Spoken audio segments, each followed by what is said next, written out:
Good afternoon, Your Excellency. Thank you for taking the time to meet here today with members of the press and content creators from around the continent. My name is Samantha Teta. I will be moderating this discussion. With your permission, Your Excellency, may we proceed directly to the questions? Thank you, sir.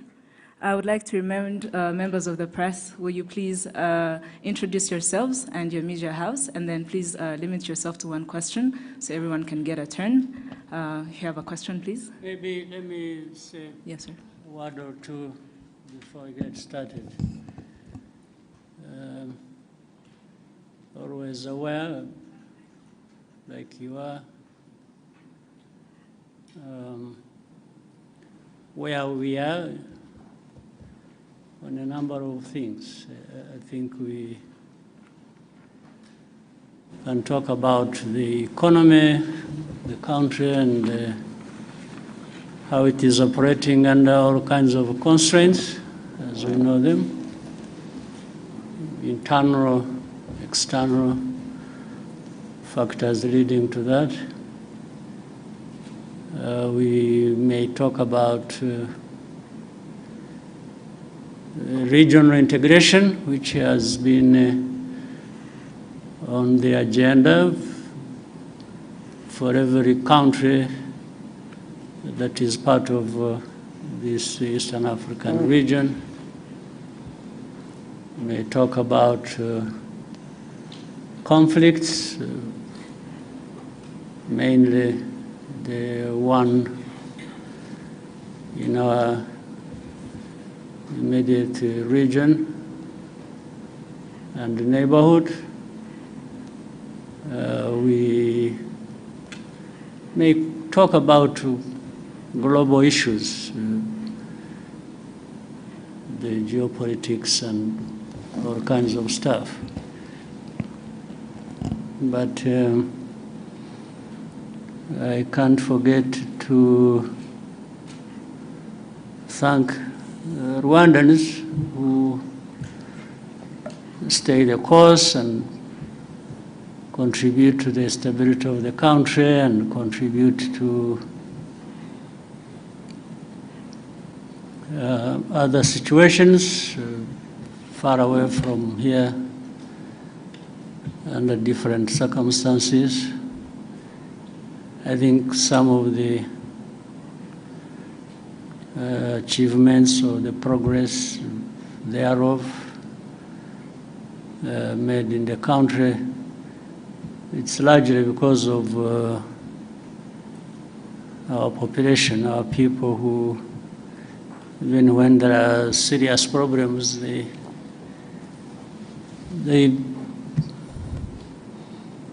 still stand tall and work together and confront the challenges without too much complaining, because that doesn't necessarily solve the problems. So that's a bit of where we are, and you're welcome with the questions. Any question? Thank you, sir. Even if it doesn't fall within those things I have mentioned. Yes, Mary?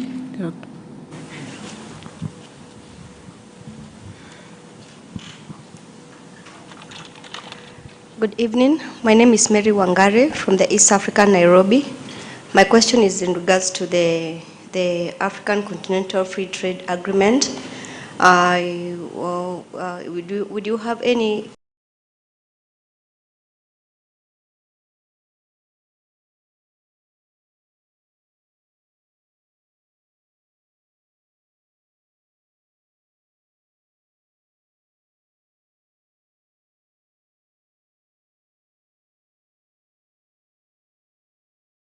concerns about this ambitious agreement that was launched during your tenure as the chairperson of the AU reforms? Because the trading is not happening, it seems not to be happening as it was intended to, basically because of the non-tariff barriers and among other issues regarding the free trade agreement. Right.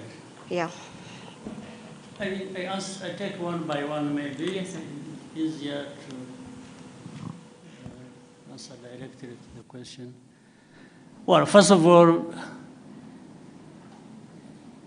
for one, I'm happy that that step was made for Africa to come together and not only think about, but put a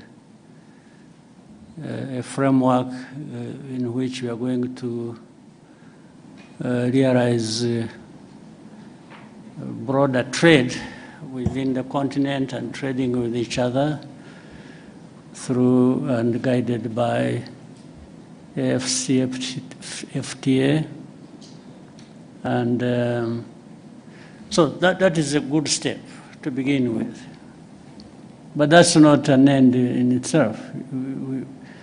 We all should have been bearing in mind that that is a good beginning of a very hard task that we had to carry out as well.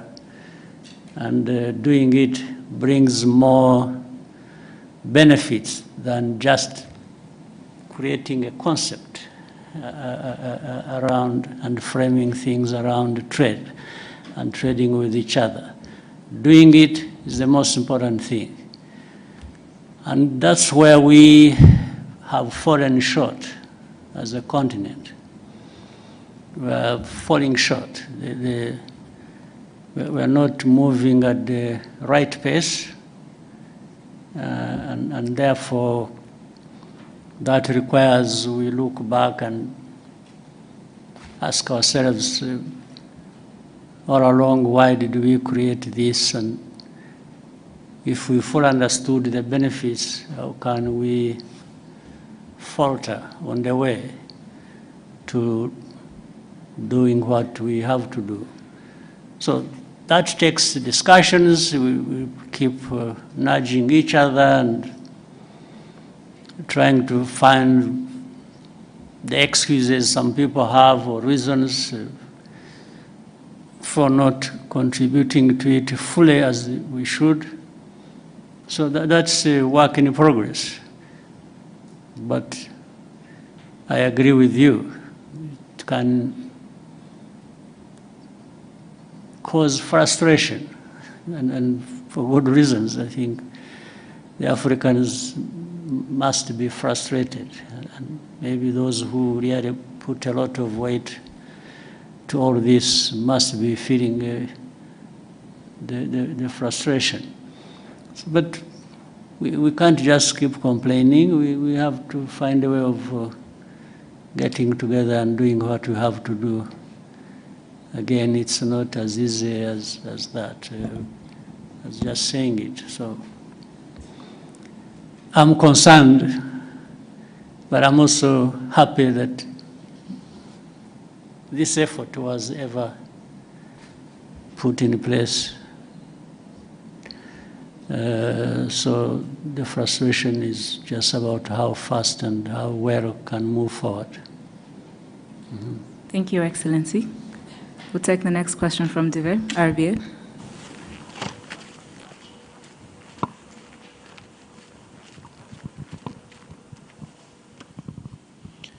Murakoze nyakubahwa Perezida wa Repubulika, nitwayo Dive nkorera RBA.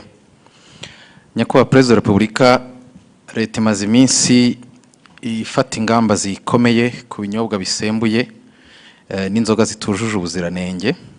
Zimwe mu nganda zarafunzwe, ibicuruzwa bimwe biramenwa, ndetse ba nyiri inganda abazikoreraga n'abakozi ba leta bakurikiranyweho kugira uruhare muri iki kibazo. Hari abavuga ku buzima bw'abaturage ko bwari mu kaga kubera izi nzoga, ariko nyakubahwa Perezida wa Repubulika, hari n'abandi bavuga ku gihombo cy'abashoramari n'abacuruzi. Kuri mwe iki kibazo murakivugaho iki? Gikwiriye gusiga irihe somo yaba ku bacuruzi ndetse no ku nzego za leta zishinzwe ubuziranenge n'ubutumwa muha abaturage bijyanye n'iki kibazo? Murakoze. Kuri icyo kibazo tureke kwibaza gusa ibivugwa. Kwibaza ibivugwa, abantu bavuga ibintu bashatse ibyo ari byo byose bitewe n'imitekerereze yabo cyangwa uko bifuza. Ariko kubivugwa twongereho n'ibigaragara n'ibyo tubona noneho biba. Hari ibyo binyobwa bidafite ubuziranenge na gake ndetse bihita n'abantu, twahera aho ngaho twakwibaza, ariko ibi nibyo byica abantu, byisha abantu, tugaheraho honyine. Igisubizo ugishaka wese aragifite. Byica abantu, byisha abantu, ndetse batagira umubare. Niba mukurikira rero nyine amakuru nk'uko bamwe muri mwe mugomba kuba mukurikira, ntabwo ari ukuvuga ngo hapfuye abantu 2 gusa uyu munsi, ngo ejo hapfuye undi umwe. Barapfa ari 20, 30, 50, hari ubwo hapfuye ari hafi kugera mu 100. Ndavuga ku munsi umwe. Ugiye gushyira hamwe abamaze gupfa mu mwaka, barabyumva uko abantu bangana. Mbere yuko ngera kuri ibyo bindi by'inganda by'abakozi, tubanze dusubize ikibazo cy'ubuzima cy'aba bantu. Ese turashaka inganda n'abakozi bazikoramo bari buhitanwe n'ibikorerwa muri izo nganda, cyangwa turashaka ibihitana abantu batwaye mu nganda kugurisha ibikenewe n'izo nganda, ukajya muri izo nganda ugatwara ibyo inganda zikoresha, warangiza wataha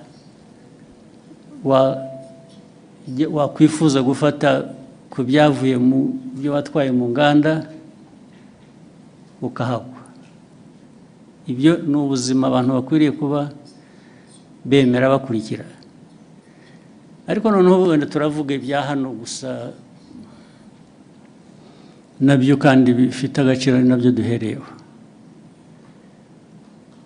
Ibyo binyobwa byica abantu nta nubwo ari ibikorerwa hano cyangwa ibituruka hano gusa, hari n'ibituruka hanze. Ibituruka hanze bizanwa bituje ubuziranenge bikica abantu. Maze mu kwica hari uburyo butandukanye. Hari ibibica uwo munsi, icyo cyumweru, hari nabo bizica nyuma y'umwaka. Kwica buhoro ukagenda uko binywa bikagenda bikwica kugeza igihe umuntu anogoka nyuma y'umwaka. Ibyo rero ntabwo ndumva neza igihe umuntu waba bishyigikiye ngo atekereze inganda, atekereze abantu bakora muri izo nganda, ukuyemo abo byica umunsi ku wundi nk'uko bizwi, nk'uko mubibona.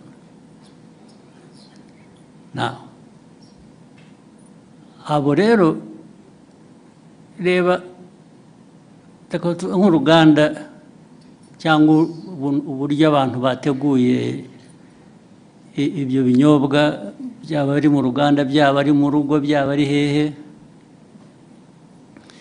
byisha abantu uyu munsi. Birongeye wowe ibyo ukora, ndavuga ahantu hamwe, birongeye byisha abandi uwundi munsi, ikindi gihe birongeye byisha abandi. I'm talking about the same place, ndavuga ahantu hamwe, birongeye byisha abandi ahandi ikindi gihe. Ubu ukavuga ngo urakora ikizi. Ariko noneho usibye wowe ubikora bikica abantu. Iki gihugu kiyoborwa gite? Igihugu cyareka abantu bagapfa gusa kikarebera cyo kiba ari igihugu ni igihugu gifite imibereho imeze ite?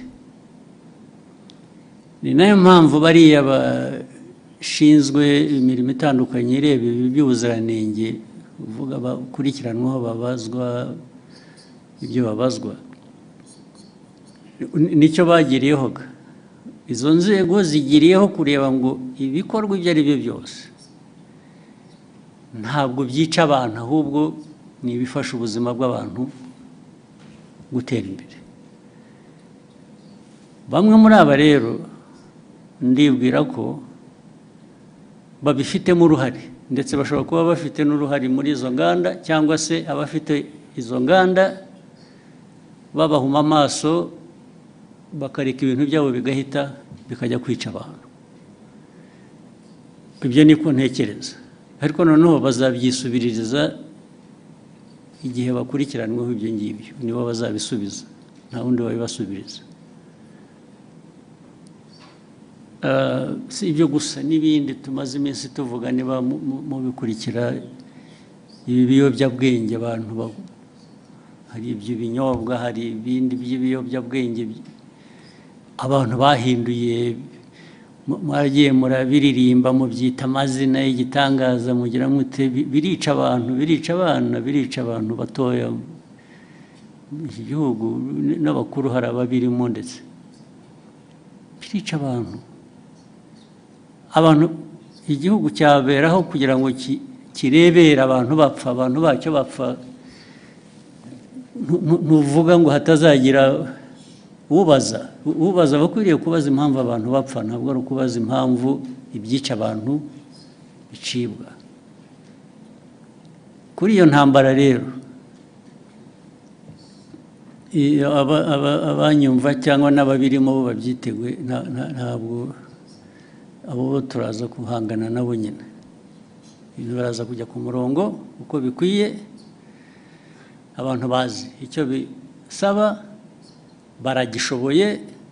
Ariko ibyo kujya kuzana imico n'imikorere yica abantu, aho bayivana birabareba, aho ngaho handi niba barabyemeye, ibyo ntabwo bindeba, ntabwo aho handi handeba. N'umuyobozi w'iki gihugu ndareba iby'iki gihugu n'abanyarwanda, no gukorana nabo kugira ngo bashobore kumenya ibibafitiye inyungu n'ibitabafitiye inyungu. Ushaka rero kurenga amategeko cyangwa gukora we kubera ko agomba gukora uko yifuza, ibyo ari byo byose aba ari byo bishyirwa imbere, abo ngabo bazahangana n'ababishinzwe kubishyira mu buryo. Hari ikintu nabonye mu byo nsoma n'iki kugira ngo bijyanye n'ibyo abantu bibaza, ariko se uko bikorwa, kunenga uko bikorwa, uko bishyirwa, ndavuga uko bikurikiranwa, uko abantu bafatwa, uko bagira bate, uko bagenzwa, bishobora kuba birimo ikibazo uko abantu bavuga. Ibyo mbona ibyo, niba ari ikibazo, ni ikibazo gitoya ugereranije n'ikibazo kiriho gishaka gukemurwa, ariko nacyo ni ikibazo gishobora gukemuka. Inzego zibishinzwe baba bakora ibintu bitari byo, bakwiye kubihindura, ariko ntabwo byavana abantu ku ntego yo guhangana n'icyo kibi abantu bagomba guhangana nacyo. Ibyo kujya abifuza ko abantu babirwanya, ariko babivuga neza, bogeza babirimo, icyo ni ikindi kibazo cyoroshye gukemura. Thank you, sir. We'll take the next question from Kenzie. Okay.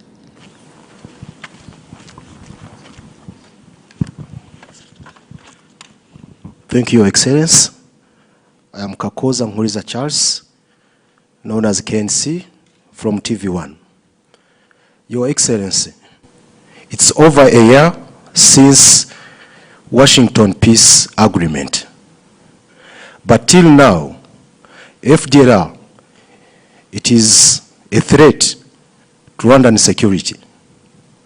Of recent, we heard of new cantonment and surrendering deal for FDLR and DRC Congo.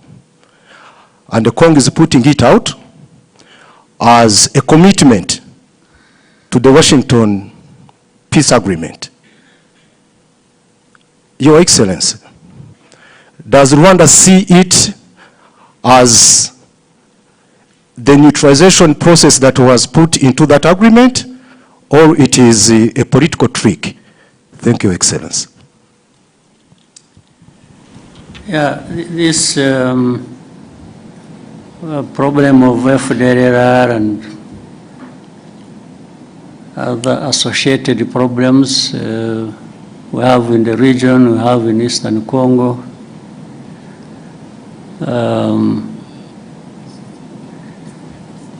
First of all, it's not complicated. It's not difficult to understand what really is at issue. And this is a problem that has been there for 3 decades now. The whole world has got involved over time, and whether it is the UN, whether it is United States or Europe or Asia or name it. Africa, of course, where it is happening. For those who follow and want to really understand, minus the usual biases or complications people create for no good reason. The facts are there, they are clear. The origin of the problem is known. The handling and the mishandling of this problem over many years is known. The actors are known. So there have been, you are talking about the Washington Accords. These are just recent efforts. Before that, over many years past, the efforts and discussions and noises about how to deal with the problem have run into their hundreds, but still remain with the problem.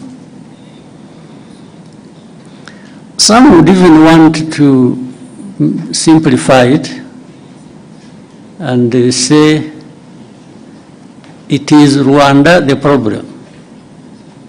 Meaning if we didn't have Rwanda, or if there was a way of carrying this country somewhere and turn it into an island in the Pacific or Indian Ocean or wherever, remove it from here.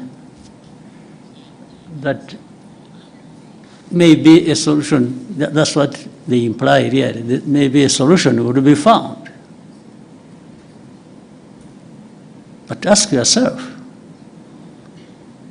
whether that really is true. There are many parties to this program. One is Congo, the other is the international community that has really messed up this whole thing from the beginning, as we know it. There is Rwanda. There are other countries of our region. All these have a way they have contributed to the problem, and the way they can contribute to a solution. But the way it is handled seems not to put that into account. And that's why the problem goes on forever. Nobody addresses the root cause of this problem. I haven't heard of any effort so far that focuses and tries to address the root cause. It's always something superficial. It's one day, FDR, yes, they are there. Then the next day, no, they are not there. Actually, they were finished. Then another day, who are the FDR after all? I think Rwanda is just creating this thing as an excuse to go and steal minerals in Congo. And this kind of, I don't know what to call it, the kind of argument that goes on, even with the people you thought they were really serious. I think sometimes we overrate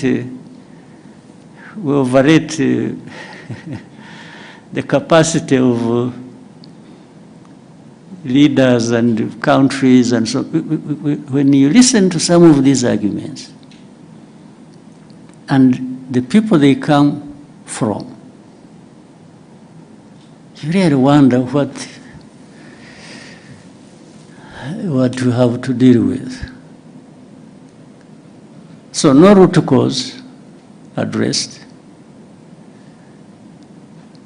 Then immediately there are sanctions. sanctions. I've never understood, sanctions, yes, they really create problems. They do. But that is all. There are problems added to the problems that were originally there. That's all. It's not anything to do with trying to address the problem. And especially if you look at the manner in which they are applied.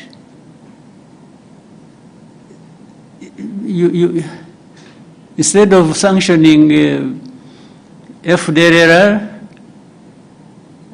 or those who work with them or support them, they sanction those who fight them. I mean, I don't understand the logic. Then instead of saying, in Eastern Congo, there is a problem of Congolese who are involved in this conflict for their own rights, the AFC, M23, and many other groups that have been fighting there. So, what is the origin of this problem? Is it really Rwanda's case to answer? Are we the ones denying these Congolese their rights in Congo? Are we even the ones who actually made them fight to restore their rights in Congo? I will always come back to inform you as whether you want to keep it in mind or what. Even the origin of this conflict, as we know it, which started in, is it 2022 or what? We are now running into, is it 22? October 21, running into 22.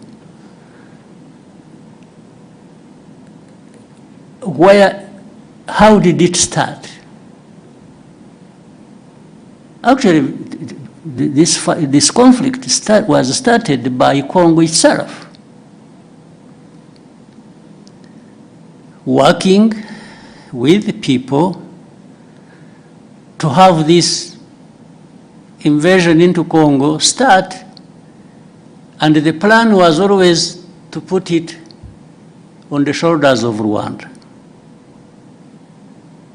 Try, without mentioning names, without anything, you people try to, as you live here, find out where did these people who are fighting originate from. Where did they come from? Did they come from Rwanda? If you find they came from Rwanda, maybe there is a reason to say, yeah, but there is something Rwanda is not saying in full. They are giving us a piece of story. Find out. So, the start of this conflict is not by Rwanda. And then Rwanda comes to own the problem, the origin of the problem. It is made to own the origin of the problem. Our Rwanda's problem has always been FDLR in Congo. I can repeat it 100 times. And if this problem of FDLR is not resolved, of course, Rwanda will always remain involved as part of this problem. I mean, there are no two ways about it. And this is something we have said for the last 30 years. So if you don't want Rwanda, if anybody keeps saying Rwanda, Rwanda, Rwanda, and doesn't want Rwanda to have anything to say in this, why don't you remove this problem and see whether Rwanda was using it as an excuse? But there is even open information. By the way, people in Kinshasa, the government and officials, they say it publicly, openly. They've said it many times over a long time. They tell you, yeah, they want to bring change in Rwanda. The people that are saying this, FDLR, yeah, we see, okay, we are going to deal with them, we are going, like you said, they are the ones saying it. They are saying they have done something about FDLR, it is because they are there. If they were not there, they wouldn't be doing anything with or against FDLR. But what we know on a regular basis, they arm them, they integrate them in their own forces, and we have evidence because we have people here, former FDLR combatants who have been part of all those efforts. And either some of them came back home on their own or were captured in Congo, and they are telling the same story. You people, if you know a place called Mutobo, there is a place called Mutobo where we take people and for the effort of reintegrating them in society. These people are there, they give you space to interview directly these people who will tell you these stories. The same people of the UN, the same people in the US, the same people in Europe, the same people who keep asking questions, some of them representing their own governments, have actually been there and they have been told these things, and the very people involved have given them anything and everything they wanted to know about FDLR and how it is well embedded and supported by and in Congo. So these questions that keep coming, you know, I mean, we live in a world that is like this. We have to deal with it the way it is. So for us, I mean, we have calmed ourselves down and are having to deal with the world that we have. We cannot create our own world. That's too much for us. So we deal with it as the way it is. We carry the blame that is not ours. We've been insulted, abused, belittled, and to a point that sometimes people are made to feel like you really don't matter in this world.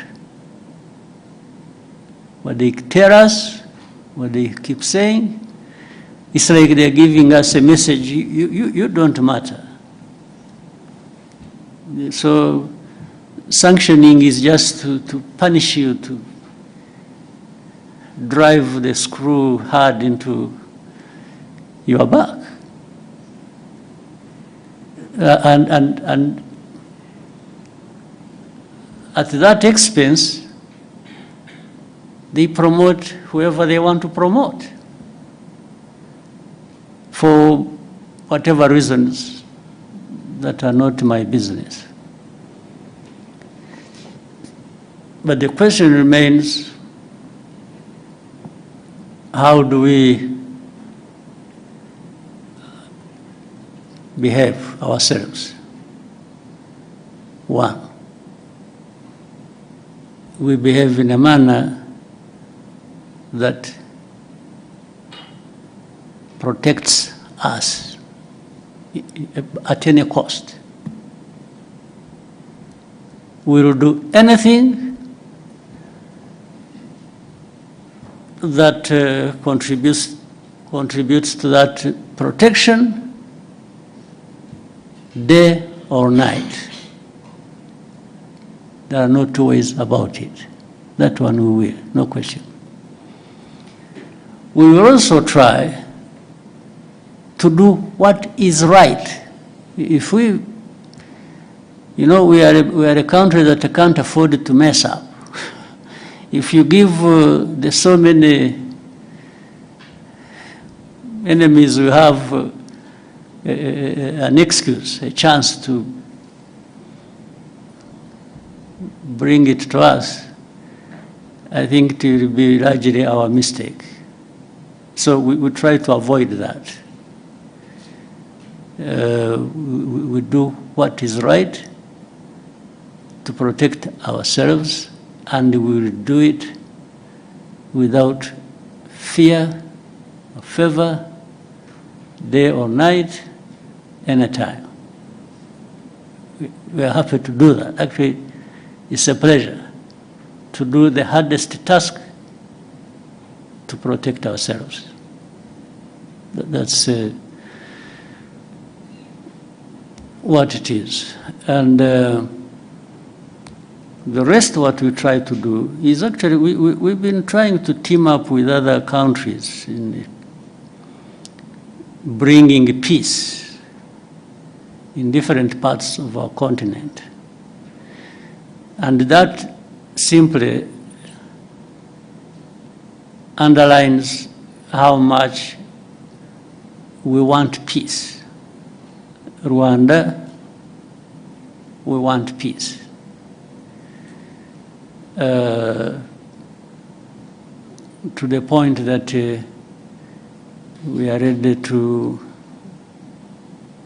fight for it. And that's our main thing. We want peace, and we want to work with others to have peace. So with all that I have given you, figure out what answers your question.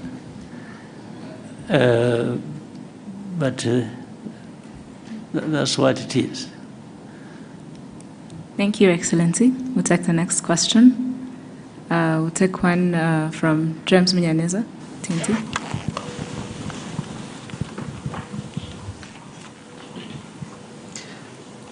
Thank you, Mr. President. My name is James Munyanes. I'm from the New Times. And I want also to go back to the issue of the region. Of course, we have Burundi to the south. And the president of Burundi recently said that there were conversations with Rwanda, and Rwanda made the commitments that he claims Rwanda did not honor. If you could shed some light around that, and this relates to the suspects linked to 2015. Around something that didn't happen. Okay, I think that's very important to understand, because he made these claims. Well, let's be clear. That where did that happen and when? So from what you were saying, Yeah. it sounded like there had been conversations between the two countries, bilateral engagements. When? What time? Because the time matters. I think that was not clear from what he said. So everything is not clear. Okay, okay. I don't know how you can answer that. Yeah, yeah. Yeah, because there is no commitment we ever made that we will not fulfill. Okay. Not with the president of Burundi, not with anyone. Thank you, Mr. President. Unless really something comes up specifically, then I will answer it. Okay, Yes. okay. Thank you. I think that's now clear enough. But maybe you might find one night he dreamt and thought it had happened. Yeah. Yeah. The only thing I remember when we talked, and actually is the one who did not do what he, and I think I have ever said this, at the beginning, when the Burundi forces went to the north of Kivu North in Goma and other things.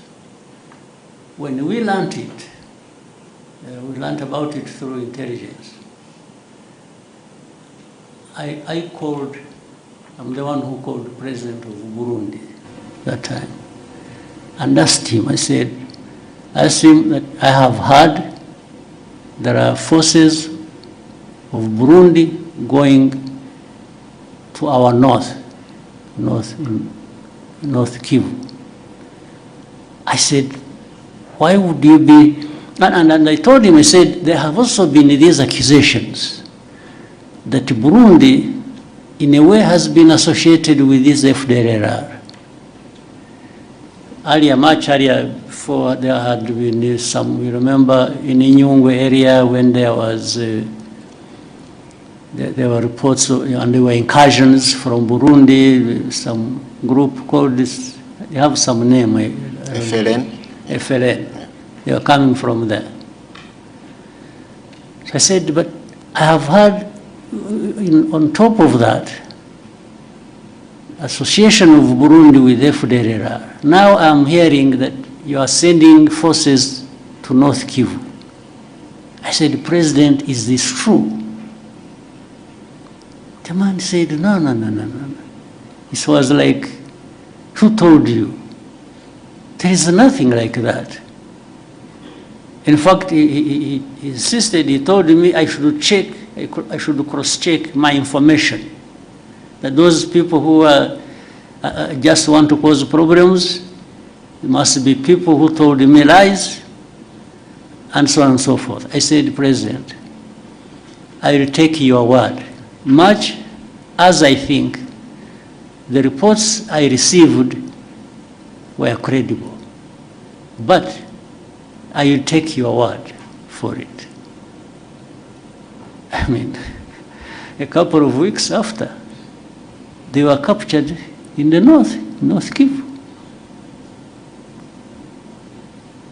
Yes, I had discussed it with him. So I don't tell lies like he did to me. I don't. So on that one, I don't know which meeting or commitment or whatever he's referring to. Thank you, Mr. President, on that. Finally, if you may allow, if recently there has been reports about a planned oil refinery by Al Dangote in the East African region, in Kenya specifically.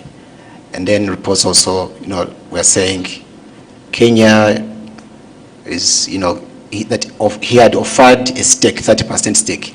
And then they mentioned Kenya, Rwanda, Ethiopia, and other interested countries. Has there been such a conversation on Rwanda potentially acquiring a stake in that project, that oil refinery? Just in case, thank you. In a way, there has been. But it is too early to talk about the details. Because I think it is work in progress. Things are still being thought out. But what I can say is that Rwanda would be very happy to be part of that kind of investment. Thank you, Excellency. I'll take another question. Yes, Miriam? Thank you.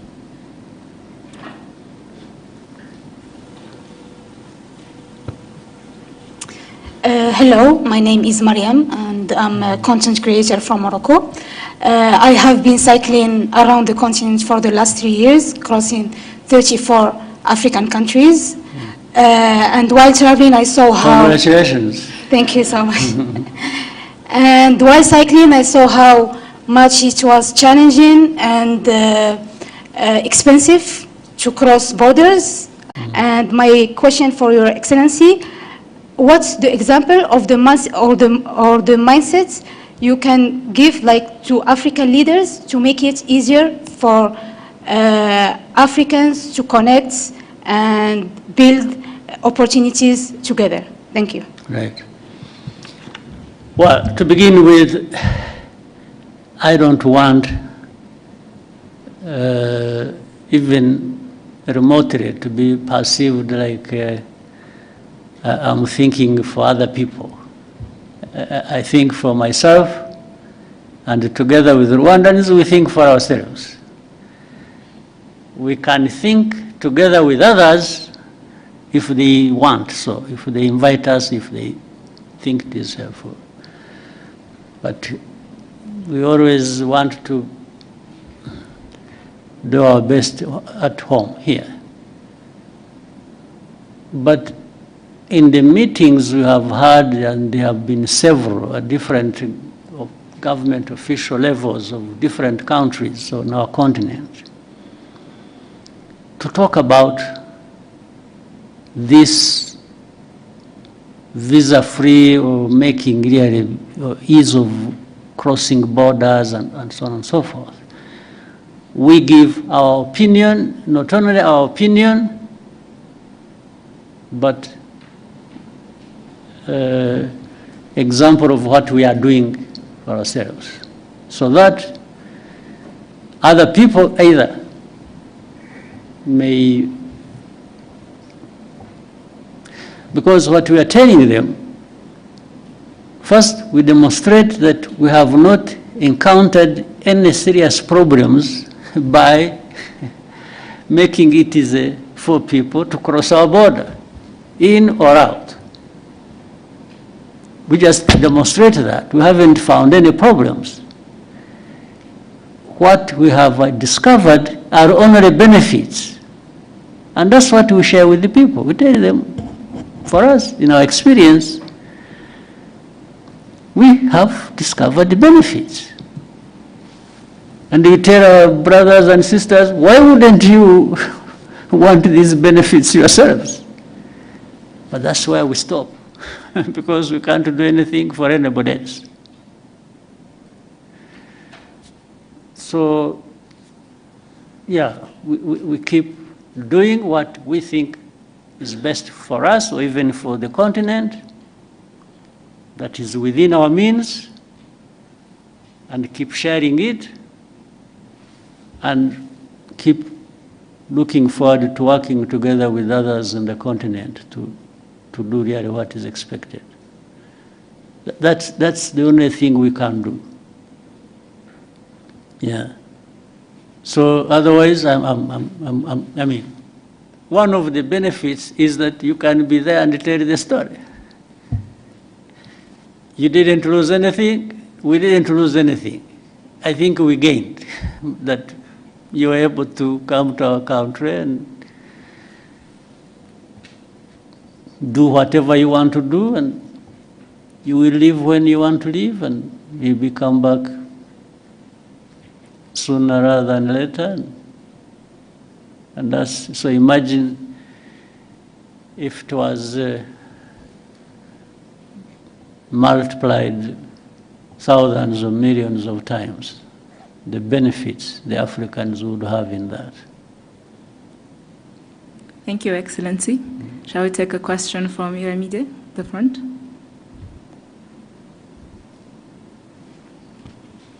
The front.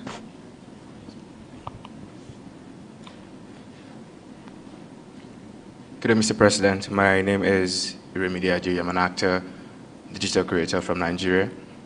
It's my first time in Rwanda, and I must say it's beautiful. Thank you for having myself and the other creators. I'll be speaking from the perspective of a creative, essentially, and tying it to the ASG theme for this year. If Met-Africanism is pretty much about moving from simply recognizing our shared identities as Africans to more or less building together at this time and building meaningful connections, what does that exactly mean for the African creative industries? Essentially, if you have to put in place some policies or whatever changes as the president to further help African creators, African creatives in general, build sustainable careers, collaborate together, and essentially tell our stories. Whatever you're doing. So you already have pretty much in ideas of what could be done. In fact, I would even flip the question and ask you, since you started the journey yourself, and it's a good thing that you really happen to be, and with all the work you've done or what you've gone through, what are the hindrances you've encountered on the way that you thought and said, no, but if this thing was not like this, maybe I would do better, I would be better in service of the creative industry. So bear that in mind as well, because that helps me to say, oh, so meaning the task is for both of us. You tell me from your experience, and I will respond to that with my responsibility at the policy level to make sure that the obstacles you meet maybe shouldn't be there, and therefore they should be removed. You see what I mean? Yes. This conversation is already useful. You are there, and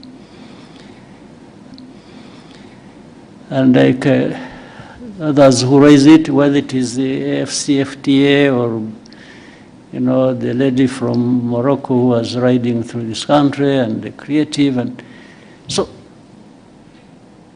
you're all having a journey in your minds and in your experiences and whatever professions. And in trying to go a step further every day, there might be challenges that raise in you some questions you should put to us and say, but how? How come that the proud African continent that wants to achieve this and that, at least we make all this understood in the way of statements. How can you be the ones at the same time who create these obstacles? really, this should be a very serious conversation, and you should not hesitate to raise it. Rather than for me to say, you know, as the president, I will try and do this and do that. Maybe some of the things I even have in mind to do are not answering your questions. Yes, I want, give us what you think, and then let's talk about it. Let's find a way to, right? You want to give him a microphone, he wants to say something. Please, whoever has a microphone, where are you? No.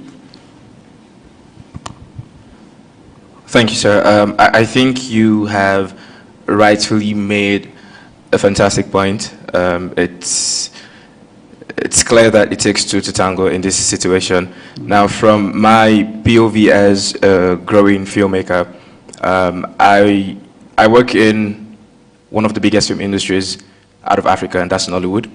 I hope for a time when the talent that we have in Nollywood can transcend into more African countries. And I'm not even saying outside of Africa continent right now, because I think that we don't have a talent problem here in Africa. It's more of a connection issue. Now, what Rwanda is doing is beautiful, bringing creators from across the continent to connect, and I think we've collaborated more because we're now in the same space, and you're doing something as beautiful as the ESG initiative. If there's a request that I would make to make this easier, as regards connection from one African country to another, which helps creators better, would be that, I know that you've tried it before, because you said that you've tried advising people about the benefits of, hey, make the borders a little bit more easier for people to come in. And, you know, of course, you can't think for them. You've shown them the benefits, it's up to them to decide. We would just make a little bit more request that, please, for our sake, just maybe from initiatives like this. And from Nigeria, they came all the way here. They were over. From Nigeria, they came all the way here. They were over. There were about 16 of them, if I remember well. And they had the governors and their representatives. They themselves came here, and they came here because I think through the interaction with the UNDP and others, they had learned of a number of things that maybe that could be useful to them in the governance area if they tried it. So I had a very long chat with them. I varied my time. What I did was to take them through where we have been and how we have come to be where we are by the time they visited. And I said, there are aspirations, people want to, come from one position to another, but it's all about how you can improve. It's always going forward and better. So I took them through everything I could think of. I said, for you, some of your states have bigger GDPs than Rwanda's. So it's not for you even an issue of resources. You have resources. But what do you want to do with your resources, and how to the benefit of you?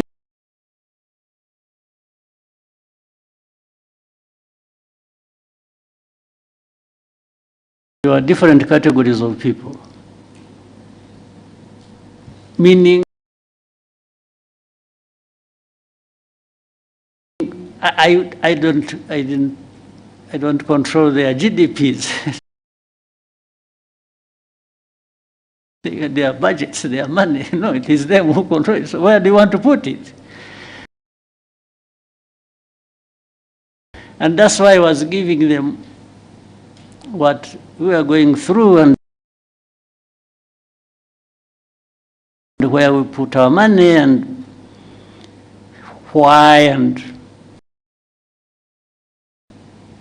so on and so forth. But also, governance is just not about that. It is also about some of the things we are talking about. Making it easy for people to do what they can and want to do. The ease of doing anything for people. I took them through that, and I also showed how deliberately we put some laws in place to actually facilitate that. But it's not the laws that are going to deliver, it's again the practice. The practice that includes accountability and different things. So I took them through all that. So therefore, the whole idea was, and by the way, we included how crossing of borders, from one country to another. And the other day in another meeting here in Kigali, there was one of the great Nigerians, a very wealthy man, who told us a story, how he went to some country in Africa, they literally at the airport told him to go back, and this is a man, a wealthy man, worth billions. So. And even has investments in that country. But they turned him back at that airport. They only allowed the pilots, I think, to go and sleep because they had been flying for so many hours. I mean, why go through that, and why take somebody through that? What is the benefit? What is the principle behind it? So these are some of the things, and it is everybody's task. Those who want to do whatever they want to do, to keep voicing that and saying, please, don't stand in our way.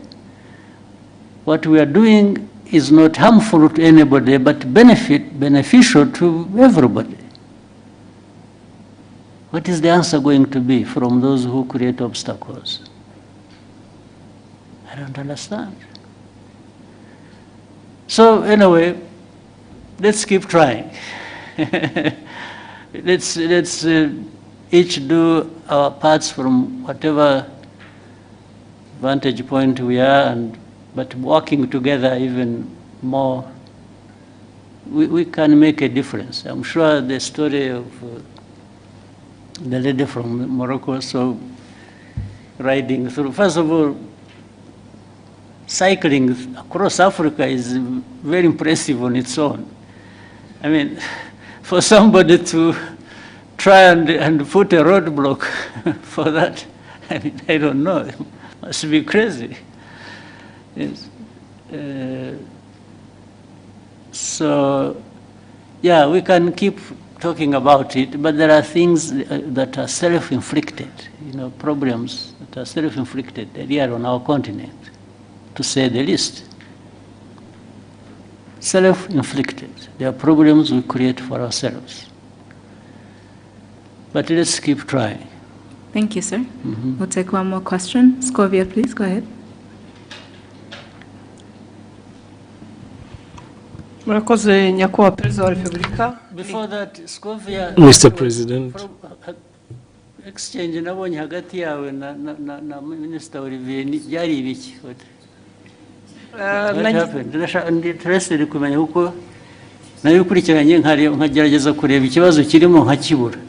So now I want you to, mbere yo kumbaza banza unsobanurire menye ibyabaye niki. Murakoze nyakubahwa Perezida wa Repubulika, ikibazo cyabaye ko ntazi igifaransa neza ku rwego nyakubahwa Minisitiri yumvaga nkwiye kuba nkiziho, ngerageza gushyira ijambo rye mu Kinyarwanda kugira ngo Abanyarwanda bumve, aje kunsubiza ko ntabikoze neza, hari ku cyumweru yakosoraga Ikinyarwanda ni ukuvuga ngo hari message yari yanditse cyangwa ubutumwa mu gifaransa asubiza yavugaga kuri ishu ya Kongo, hari abo yari ibyo yasubizaga tugerageza gushyira mu kinyarwanda. Ngira ngo ntitwabivuga neza nk'uko igifaransa kibivuga tugenekereje. Ariko se kuvuga neza hari icyo mwanyuranyijeho se cyo yavugaga? Ntabwo twakimenye kugeza ubu kubera ko ndavuga isi ushobora kuba yaravugaga ikintu mukagisobanura mu buryo butandukanye n'ibyo yavuze. Ubwo ni nko kuvuga ngo mwavuze ibyo atavuze, ariko hari no kuvuga ibyo yavuze wenda mu rurimi we yumva rudahagije. Biratandukanye.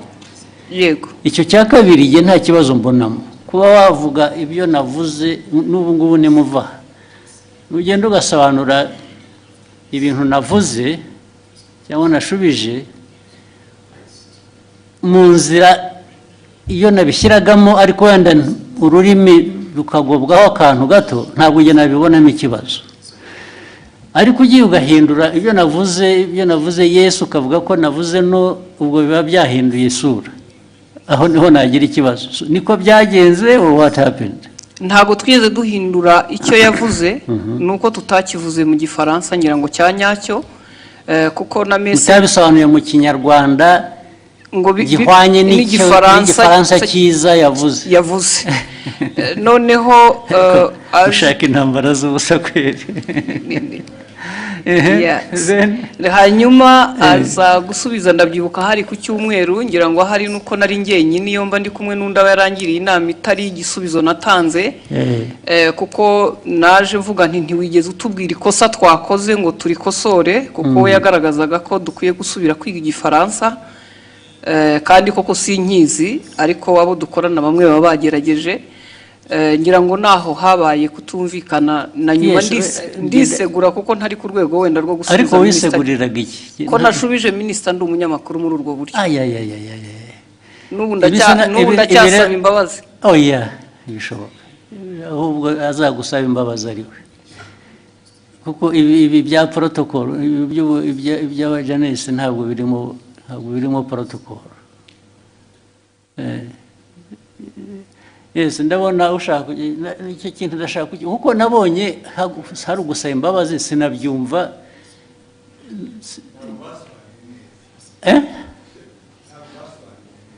Kudasobanura neza ariko nabyo bifite ikindi bivuze bibiri. Neza no kuvuga ko ibyavugwaga mu gifaransa sibyo byavugwaga mu kinyarwanda. Biratandukanye. So kuvuga ko ikinyarwanda cyari kibi. Oya. Ntabwo cyasobanuraga icyo igifaransa cyavugaga. Byanyuranye bite? It was not opposite. Sinibuka neza ariko icyo gihe twarabibonye twese tuti niba mutazi igifaransa nta mpamvu yo gukomeza kuvuga mu kinyarwanda mwihimbira. Ariko ubwo namwe mwagiye mu rurimi gusa ntimwareba content.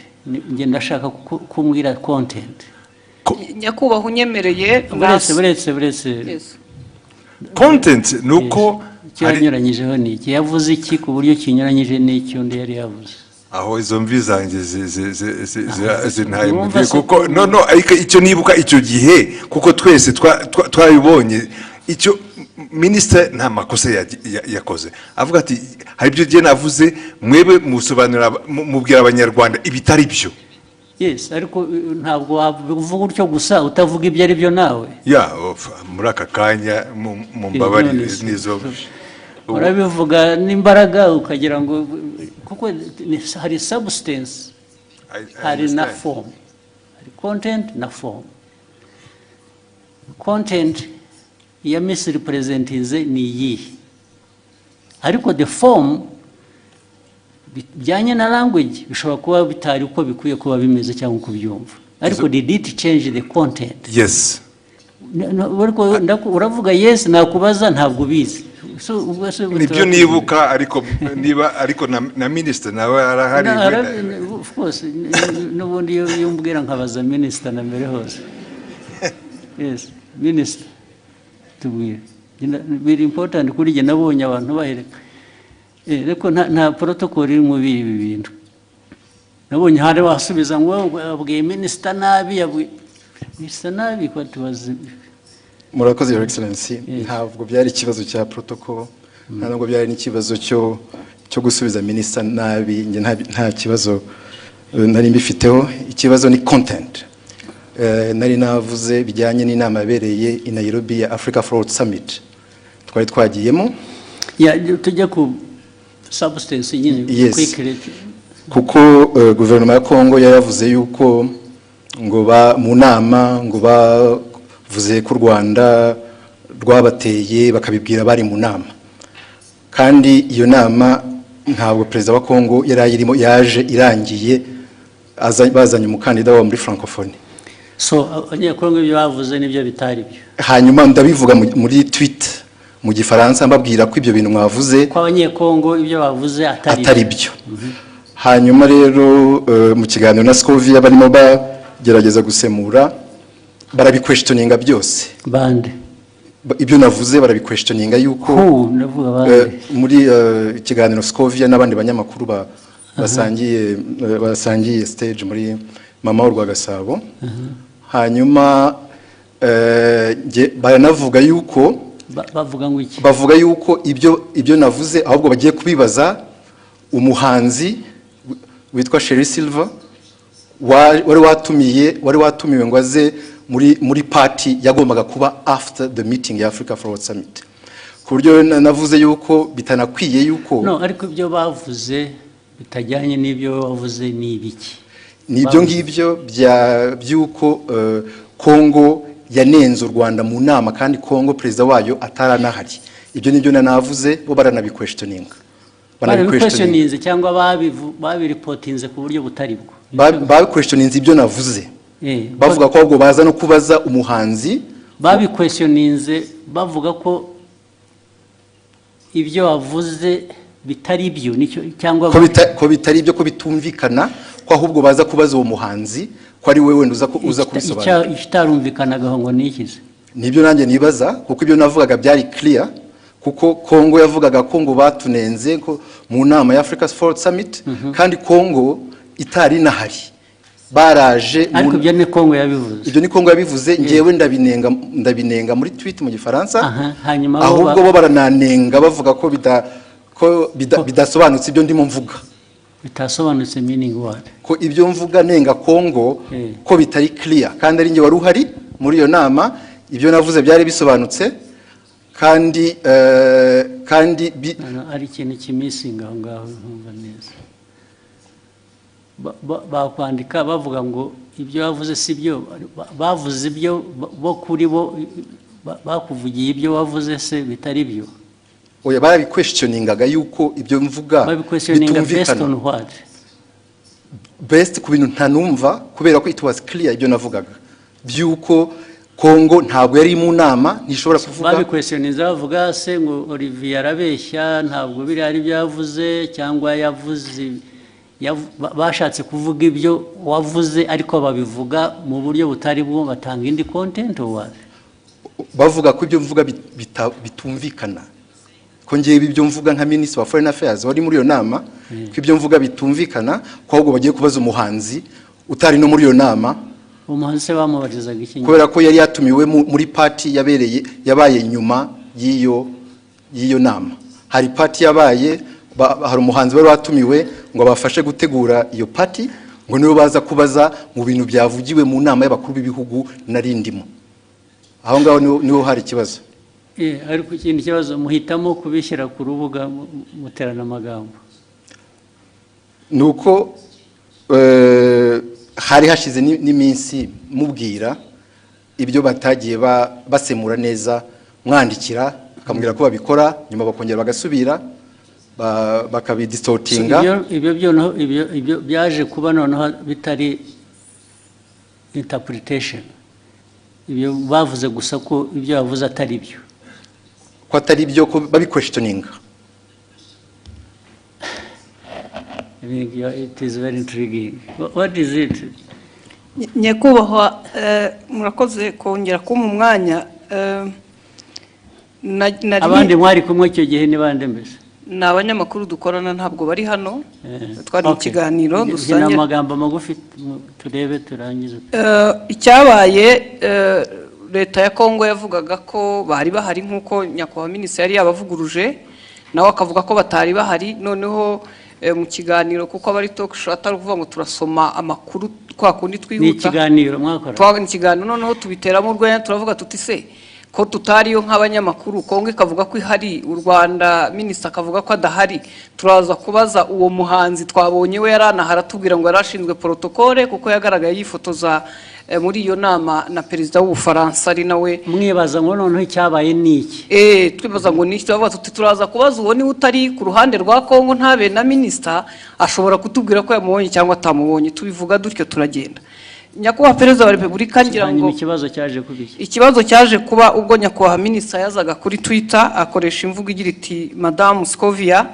Mutesi ikiganiro cyanyu kiratera urujijo mu banyarwanda inyandiko yanjye yanditse mu rurimi rwumvikana ubutaha muzashaka umunyamakuru uvuga neza igifaransa asemura inyandiko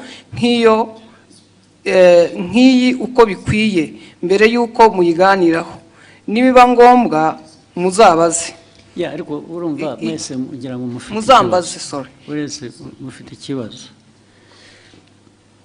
Olivier ko avuga ko minisitiri avuga ni nkaho bavuze ngo ibyo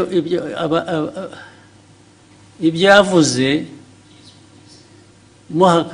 asubiza ko abanyekongo batari bahari mwavuze ko ni nkaho muvuga ngo abanyekongo bo baravuga ngo bari bahari wowe uravuga ngo ntibari bahari nibyo byateye urujijo yego okay ntabwo byaba ikibazo cy'igifaransa rero cyangwa ikinyarwanda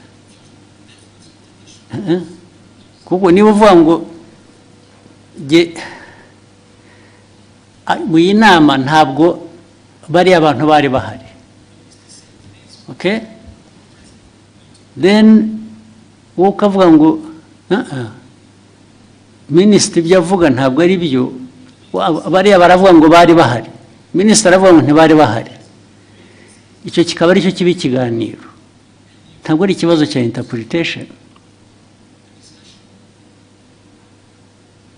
ni ikibazo cyo kuvuga ngo either abantu koko bari bahari cyangwa ntibari bahari iyo ntabwo ari interpretation y'igifaransa cyangwa ikinyarwanda urumva Olivier nibyo mwamubwiye nabyo ntabwo ari byo kuko niba uvuga ngo bavuze nkaho bahakana ko ibyo wavuze atari byo kubera ko wavuze ko batari bahari abanyekongo kandi wenda ntibari bahari ariko bo baravuga ngo ariko reka tubaze abanyekongo bo barabivuga nk'abari bahari ubanza bari bahari so meaning barashaka kumenya niba wowe ibyo wavuze ko batari bahari ari byo ntabwo ari ikibazo cya interpretation ya language biri hehe aho ngaho ni ikibazo cyo kunyomoza kuvuga ngo minisita yatubwiye ko abanyekongo batari bahari reka tubaze uriya muntu wundi wari uhari tubwire ko kuko abanyekongo batari bahari ntabwo ari ikibazo cy'igifaransa cyiza cyangwa kibi ni ikibazo cyo guhakana icyo wavuze in whatever language you said it sinzi niba mubyumva ahangaha ikibazo cya interpretation ya language kivuye he cyangwa igifaransa kibi cyangwa ikinyarwanda kitumvikana bivuye what is at issue here is to prove that either ngo ibyo babivuze koko bari bahari cyangwa se babivuze babeshya ntibari bahari ariko we Olivier yavuze ko abanyekongo batari bahari so icyo ni ikibazo cya the substance of the argument is not the language so mwagihinduye ikibazo cya language gute ntabwo twagihinduye ikibazo cya language ndavuga we na minisitiri niwe mbwira ntabwo ari ikibazo cya language ngo uzajya ubwira abanyarwanda kuko niyo waza kuba yabyumvise igifaransa neza sitiri yajya kuvuga ngo Olivier yatubwiye ko abanyekongo bari bahari kandi batari bahari yatubwiye ko batari bahari kandi bari bahari kuko abanyekongo baravuga ngo bari bahari. Is that an issue of language?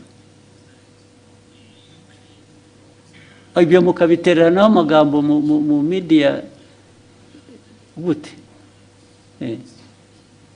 Yes.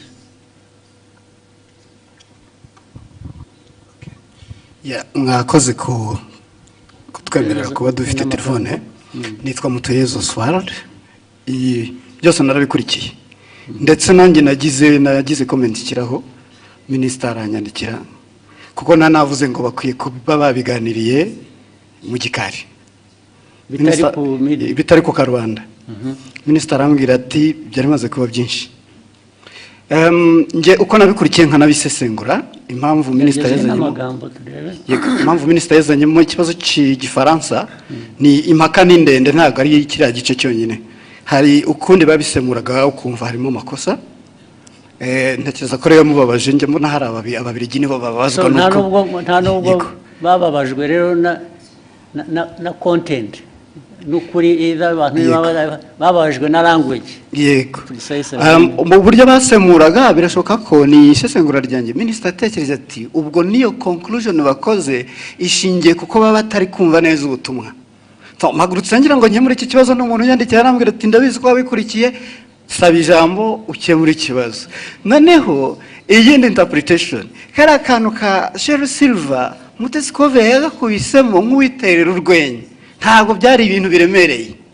Ariko Minister aravuga ati Mama Rwagasabo yarakurikirwa cyane aba bakurikira bakeneye amakuru atomoye azira urujijo. Ariko amakuru yarari aho ngaho nayahe ko nta kira kibazo cyari gikomeye ko President wa Republika kumva abanyekongo bavuga ko President yarahari kandi yaraje byarangiye ndavuga Tshisekedi.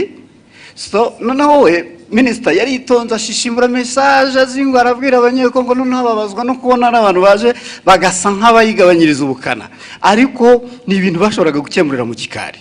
So ni ibyo rekano yo gutinda nubwo bavuga kubikemura je ntabwo ndabona ikibazo cye cyubanza ariko mwarabuza akazi muri nkora gusa ariko naba ministers mwajya muri yo argument harimo iki ko ntaracyumva n'ubu. Albert wahoze kuvuga cyane muzirukomeye we substance aho ngaho yabaye yihige ko nayumva yazanye intambara mu bantu bakajya niki batuwazi. Nashatse nantuza ndanayibonye wa mugani byatangiye ari uko abanyekongo ubwabo batangaje inkuru itari cyo kwa kundi ibyo okay. So noneho Minister arabasubiza babwira ati ibyo mwavuze sibyo nta nubwo President yari ahari cyangwa hageze. Hanyuma muri interpretation noneho doko yavuze ati iki kiganiro cyanyu kiratera urujijo mu Yamahanga. Urujijo rwatewe n'uruhe mbese bari urujijo mu Banyarwanda. Inyandiko yanjye yanditse mu rurimi rwumvikana ubutaha muzashake umunyamakuru uvuga neza igifaransa. So ni interpretation y'Igifaransa yari yanditse bo batangiye ku ariko Minister we iyajya kuri content agasobanura icyo bakosheje bikava mu rurimi kuko issue ntabwo ari ururimi hano. Issue ni content yuko bamwe muri abo bantu badiscussingaga ari side ya Minister ari abanyekongo ari abaganiraga hariho wa Misiri presenting the facts. Exactly. Ntabwo ari ikibazo cya language ariko no ikibazo kirimo kuko we icyo yashubije kuko niyo mpamvu Minister avuga ati mukwiye gushaka abantu bazi basesemura igifaransa neza mu Kinyarwanda. So uko basesemuraga ntuza icyo igifaransa mu Kinyarwanda babwira the public audience. Ubwo icyo yakemuraga ni Minister nuko cyagomba gukemura ni ikintu kimwe gusa. President yari ari aho ngaho cyangwa ntiyari ahari? ye nabwo yari ahari. Ibindi byo ururimi wabivugamo rwose, it doesn't matter. Ikimataringa ni fact yuko either abantu mu rurimi bavuga urwo rwose rwaba ari ruzima rutari ruzima, baravuga ko perezida yari ahari kandi atari ahari. Niho substance iri gusa. Sure. Ariko ibyo ngibyo uvuga ni nkaho argument iri ku language, it's not on the substance. No, the argument is nk'itangazamakuru to in fact kubwira abantu ibitari byo, kandi nawe impamvu bibaye ni ukutumvise neza icyo gifaransa. Ariko Albert urumva nawe ari na Olivier nyine mufite ikibazo cyanyu ni language, ikibazo cyanyu ni substance. The substance that is the wrong message ugeza ku banyarwanda. Yihese iyihe yagejeje yo questioninga ibyo minister yavuze. Now question ibyo navugaga rero ubu noneho bitwayeho byari biri ya questioning ibyo minister yavuze. Now that becomes the substance kuri. No, it's not exactly. Mr. President, Excellency, the problem is where ajango abanyarwanda bumve the substance uko yari imeze. Hanyuma mu itangazamakuru mbere ko utangaza muri audience ukwiye kumenya ko ibyo ugiye kubabwira ari byo. So wasobanukiye nabi ukabwira the audience the wrong message. Yababwiye.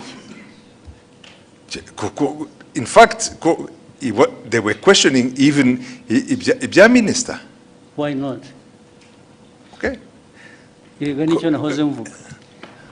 Why can't the minister's statement be questioned? No, okay, why not? Fine, let's take it. You question the minister. Fine. So, nibyo byabaye. You should be asking what I'm asking. Now if you a journalist agomba guconforminga ku byo minister yavuze, it's not right. Okay, in fact, tuvuge nkanjye wabikurikiye icyo gihe kubera ko narinzi inkuru uko yari iteye. For me also I was saying kabisa mugenzi wanjye mu itangazamakuru ari haratangaza inkuru itariyo. That is my personal. Ariko yatangaje iki? Ko ya questionings, gutangaza no questioninga no kubaza uvuga ko ushaka kumenya ukuri, it's not ntabwo ari gutangaza. In fact ni nkaho yemezaga ko wenda ibyo abanyekongo bavugaga byari byo. Ariko kandi yashoboraga kubikura berecisha make. haraho ya byanditse muri iyo language, haraho ya questionings byaba mu cyongereza mu gifaransa cyangwa mu kinyarwanda. Je uko ni minister avuze ibintu wari uhari nk'umunyamakuru nagendera kuri ibyo ngibyo. Kuki umunyamakuru wari wese ashatse atavuga ati ngiye ko biri ariko byabaye kubera ko undi yavuze ko atari byabaye, yaba ari umunyekongo cyangwa undi. So ishu ni yihe none? Ubwo we Olivier wumvaga ikibazo ari iki? Mwagiye mu mpaka z'iki ko noneho bigenda biba even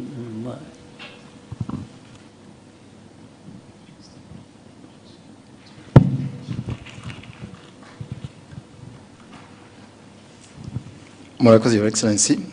Byatangiye kuri ishu yo gusemura mu kinyarwanda kuko bari mu kiganiro nk'abanyamakuru bane uko bagendaga basoma iyo tweet mu gifaransa bagerageza kuyisemura ariko bayisemuye banyuranya n'iki specifically. Ndashaka ko tuba specific bikava mu bintu bya rusange gusa. Barabisemuye batanga wrong impression y'ugute n'iki batanze distortings muri nk'urugero nabaha kuri ibyo bya Kongo ko yari hari cyangwa itari hari ku buryo hari ngira ngo Scovia yagezana navuga ngo ariko ngo wenda bashobora kuba bari bahari ariko perezida atarahari, perezida wa Congo, ariko Congo yari ihagarariwe. Precisely. Kandi njye navuze yuko the chair was empty, kandi byari byo. Chair ya DRC nta muntu n'umwe wari uriho, nta n'abantu bari bariho. Fine. Kubera ko wavuze akavuga atyo, icyo wajyaga kumusubiza ni ukumubwira ngo no, actually nta n'umwe wari uhari gusa, izindi ntambara ubwo zasubizanye iki? Nibyo nari navuze muri iyo tweet yuko the chair was empty. Nibyo ariko erega nta muntu wowninga facts cyangwa ukuri ngo iyo yavuze nta ugira icyo abaza, wabivuze ni nabyo, ariko somebody expressinze ko ashaka kumenya ko ibyo ari byo. What is wrong with that? Ikibazo cyari gihari nuko it was even questioning a fact. It was not even my opinion. It was a fact. Questioning what? No, it was your opinion much as it was a fact. Kuko niwe wari wabizanye.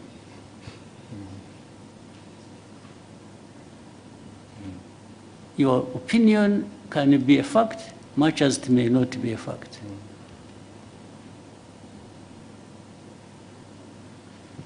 Your opinion is not always a fact. Nobody, this is why I'm telling you, nobody owns the fact. And that's why journalists, as we know it, nubwo mujya mutunenga ahubwo twebwe ntabwo numva ko iyo umuntu yavuze ikintu kubera ko ari minister, byanavuzwe ko ari minister, so nobody says anything kubera ko byavuzwe na minister. How? So your exchange is flawed. It's not right. You didn't even, if you really wanted to act even as a minister, you wouldn't have had this exchange like the way you did. Niba ari ukugiye kujya udiringa n'aba journalists, then there is a problem. So byabanje kuba ko ari interpretation ya French n'ikinyarwanda, kuko ni nabyo wanditse, ni nkaho babubwiraga ko bakwiye kuba bazi igifaransa kizima kitari icyo. So byavuye no kuri substance, byagiye muri ibyo ngibyo birimo iki wowe nka minister cyo bibonamo ni iki none? It was just to ensure yuko abanyarwanda bahabwa the right information kubyerekeye ibyabaye gusa. The right information iva mu bibazo bibazwa. If they are asking you and you can substantiate what you are saying, abanyarwanda they are benefiting. Another time actually they may question you and find what you said was not right. Still abanyarwanda will benefit.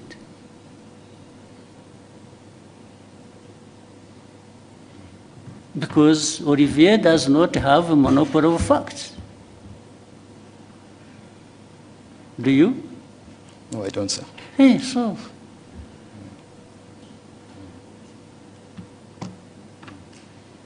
Why would you behave in exchange as if you own the facts? Na Albert wagusapotingaga bimura namubaza ko bati nabyibagiwe, ati ntabwo numva mbizi. What is the argument?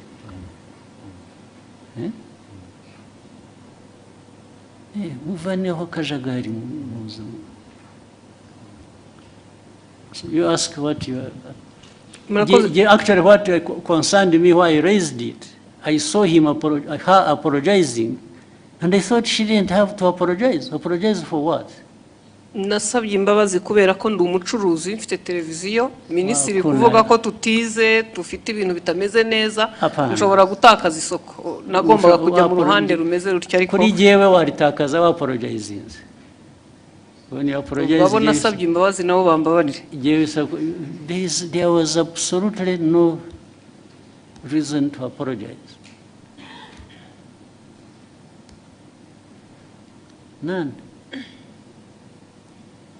In fact, Olivier, minister should have apologized to have even himself gone into exchange with the journalist over this nonsense. This is absolute nonsense.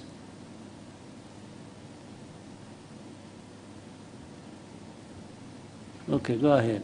Murakoze nyakubahwa Perezida wa Repubulika. Ni Scovia Mutesi nyine nkorera mama rwa Gasabo. Ikibazo cyane gishingiye ku bijyanye n'amategeko ahari yemerera abakozi ku murimo, ariko dufite ikibazo muri iyi minsi cyaho abakozi bakorera ibigo byigenga private sector, aho usanga batabaha amasezerano y'akazi, abo bahaye amasezerano y'akazi nabo ntibabaha ibyo amategeko asaba, ndetse rimwe na rimwe ntibabishyure, binagenda bikagera no muri company za security, aho ushobora umuntu kumara amezi 3 adahembwa kandi mu by'ukuri usanga anahembwa amafaranga make cyane ari munsi y'50,000. Ikibazo ni ukureba uburyo abashinzwe kubahiriza amategeko bafasha abakorera muri private sector kugira ngo abakozi bakoreramo nabo bahemberwe ku gihe. Ibyo niko bikwiriye kuba bimeze. Bibaho njya mbona na hano mu mujyi hari ubwo abantu bagera batya bajya kwibarabara kubera ko abantu babakoresha batabishyuye. Ntabwo ari byo. Abantu we shall sort it out. Since ababishinzwe hano ba ministers harabara, it should not happen. Hakwiye kubaho accountability no kuri abo bantu bakoresha abantu ntibabishyure. It has been happening several times. Bimaze iminsi bibaho.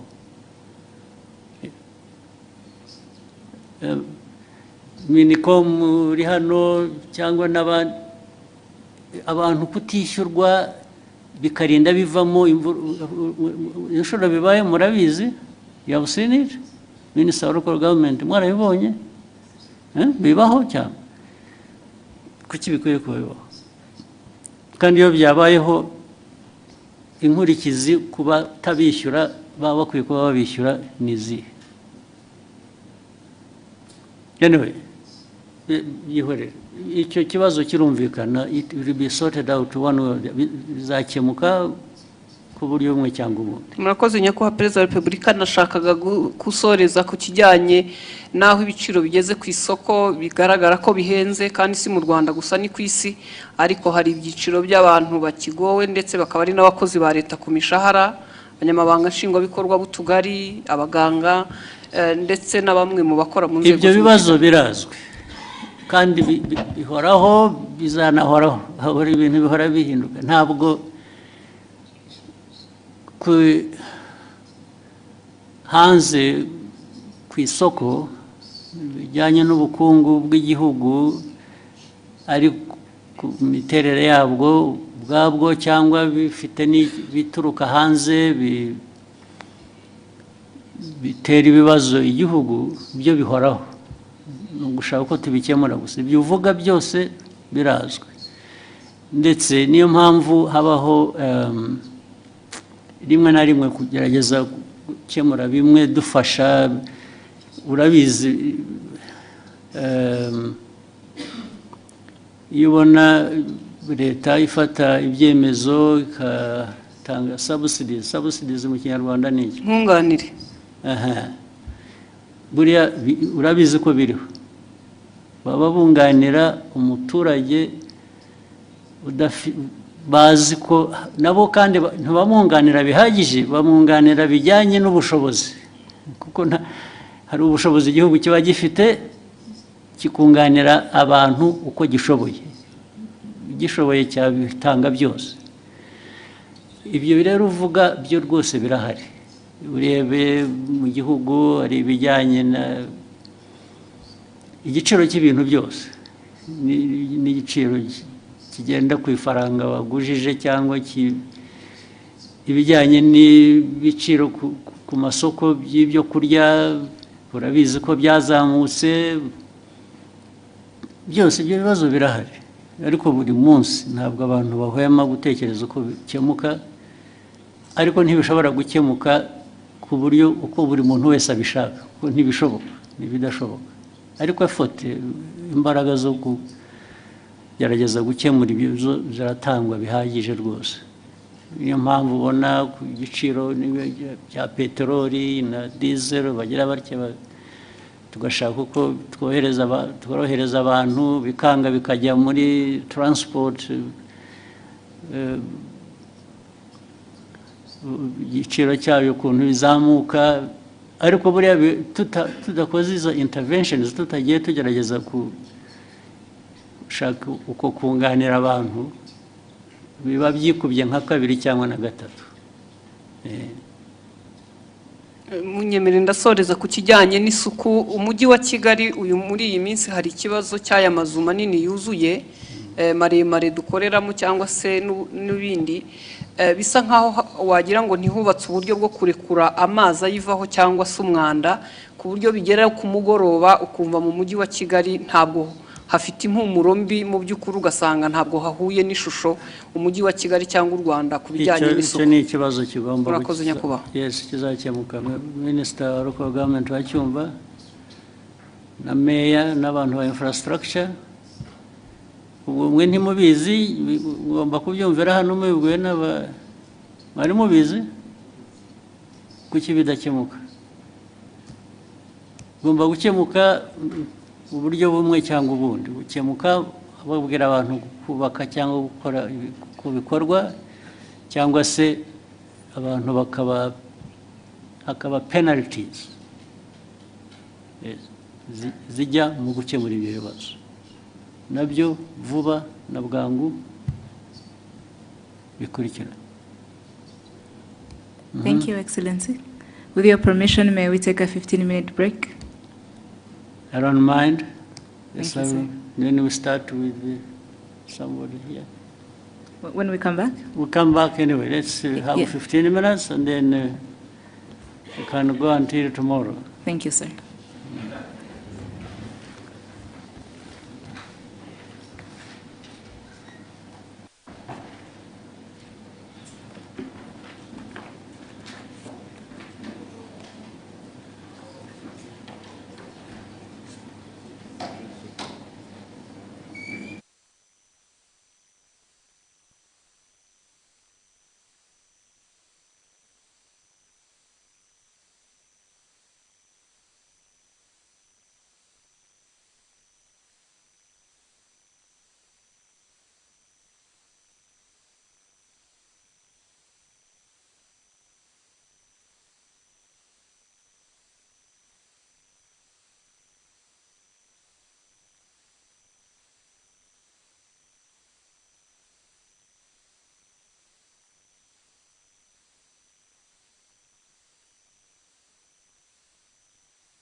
Gateway to East Africa.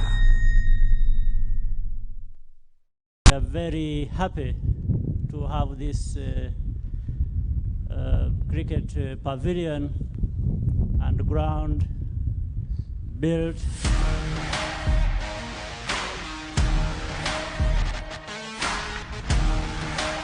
What started on a school ground and community pitches has gradually evolved into a nationally recognized sport. In 1999, the Rwanda Cricket Association was established before becoming an affiliate member of International Cricket Council in 2003. Today, women's cricket in Rwanda has emerged as a growing force on the global stage, with young girls stepping onto the pitch with the same ambition, support and determination as their male counterparts. The national team continues to compete against some of the world's strongest sides, proving its potential at the tournaments such as ICC Under-19 Women's T20 World Cup and on home soil during competition like T20 International Challenge Trophy in Kigali. Led by standout talents like Harriet Ishimwe, these athletes are helping redefine the future of African sport, showing a small nation can compete and make its mark on the global stage.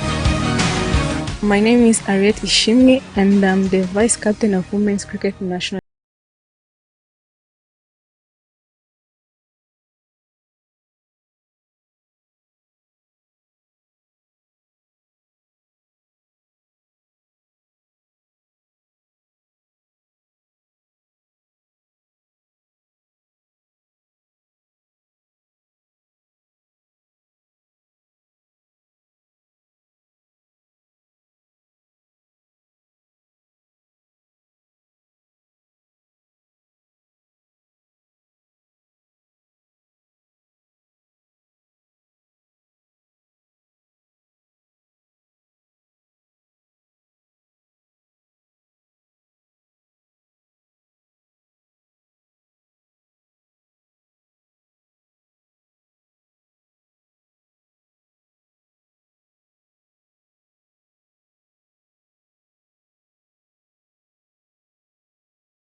A bigger goal to play like so many rigs or like what you call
until now they are trying to make them play cricket, but what I do to help them to play cricket, when in my break time I went to schools to coach them, yeah, and also to explain them what is cricket, yeah, to make them to be excited to play cricket. Yeah. Looking ahead, what are your biggest ambition driving you over next few years? As you've said, you have a big goal as playing IPA,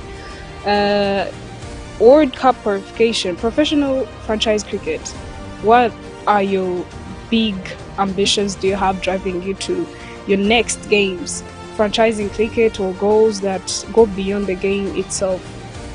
Yeah, as I said, I want to play in the big leagues like IPA, the 100, and also to help my team, national men's team, to go in the qualifiers, women's, because first time we did it in the under 19.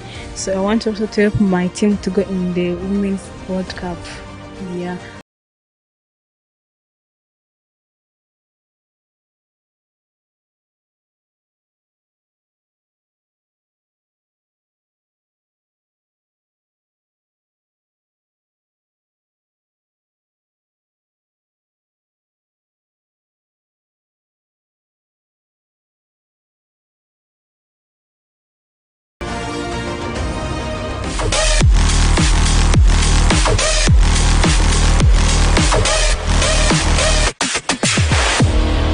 Gateway to East Africa.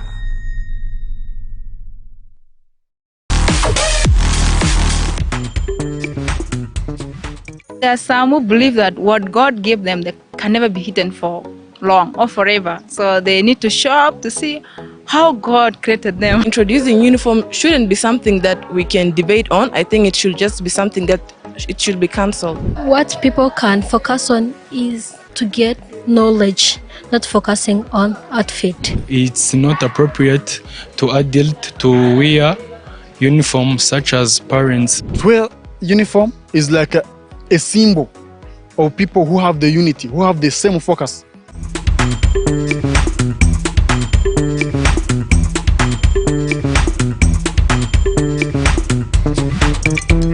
My name is Kimisa Yohannes. I'm a student at Mount Kigali University.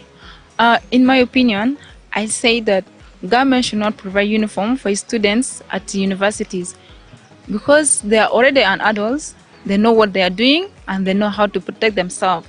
So the thing is that something that make it funny to me is that since in primary, like secondary, God has given us some good perks that people, they are not supposed to be hiding them, and they have been hiding them in primary, secondary, because let me say, in primary we are not allowed to dress and howl the way we want. We were given uniform to put on, and we dress according to the rules of the school. So since we joined university, I think there is no need for them to give us rules to put on the uniform. I think as the university students, we have our own rule, we have our own freedom to dress the way we are. And there are some who believe that what God gave them, they can never be hidden for long or forever. So they need to show up to see how God created them, So it's really something that we cannot be hiding for long. So some people believe that by dressing the way they want, they find happiness. Yeah, for me too, I feel like it is a great thing that they don't provide uniform for students in universities. For me, I suggest that they should keep it as the way it is. As for the university, it is in a program for their students to dress their short things that can also bring confusion to our boys and the lecturers. Yeah, it's not good sometimes to put on a too short thing, but at least it has to be somewhere, maybe on your nails. It's good, but not too short. So in my opinion, they should not provide uniform for students in universities. In my opinion, I think uniform shouldn't be introduced in universities because university is a place of higher learning, and it does not only develop students academically, but then it develops students in social ways and professional ways. And also I think by introducing uniforms in universities, it can limit students' expressions, because university is a place where individuals come to discover their new identity in ways that they never discovered it before. And unlike the primary and secondary level, where schools are having this strict dressing code where all of us can put on uniform, I think universities are more likely of us being adults, and basically you can choose what to wear because that's what you're comfortable with. I don't think introducing these uniforms can really add any impact in students' life, because we are here to discover our identities, to express ourselves, freedom of expression in the way we want. So I think introducing uniform shouldn't be something that we can debate on. I think it should just be something that it should be cancelled. I think what people can focus on is to get knowledge, not focusing on outfit. Thank you. On my opinion, university don't need to wear uniform, because maybe at primary and secondary it makes sense because they want to make visible inequalities. But at university there is different environment, personal freedom. So on my side, it's not appropriate to adult to wear uniform such as parents.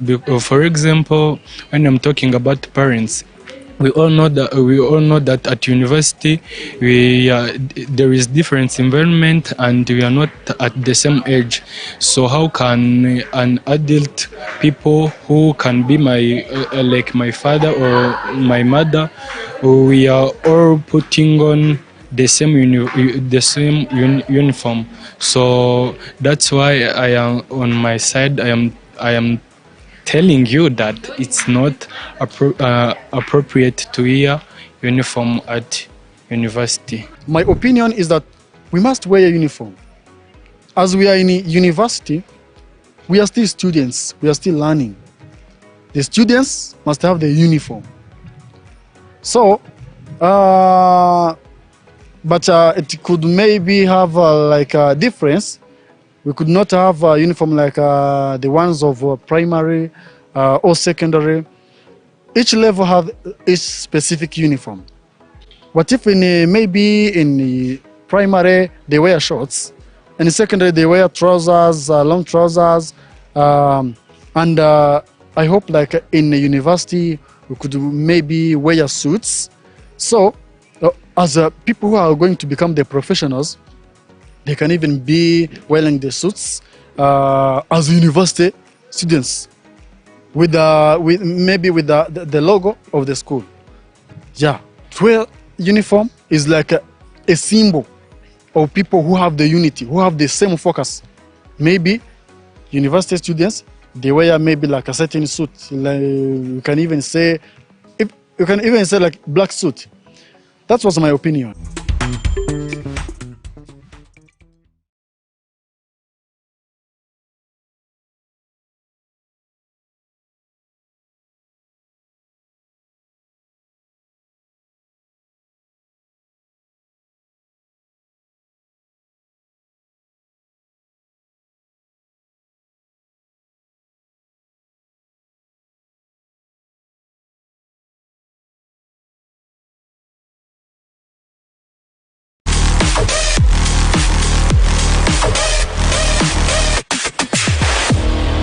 Gateway to East Africa.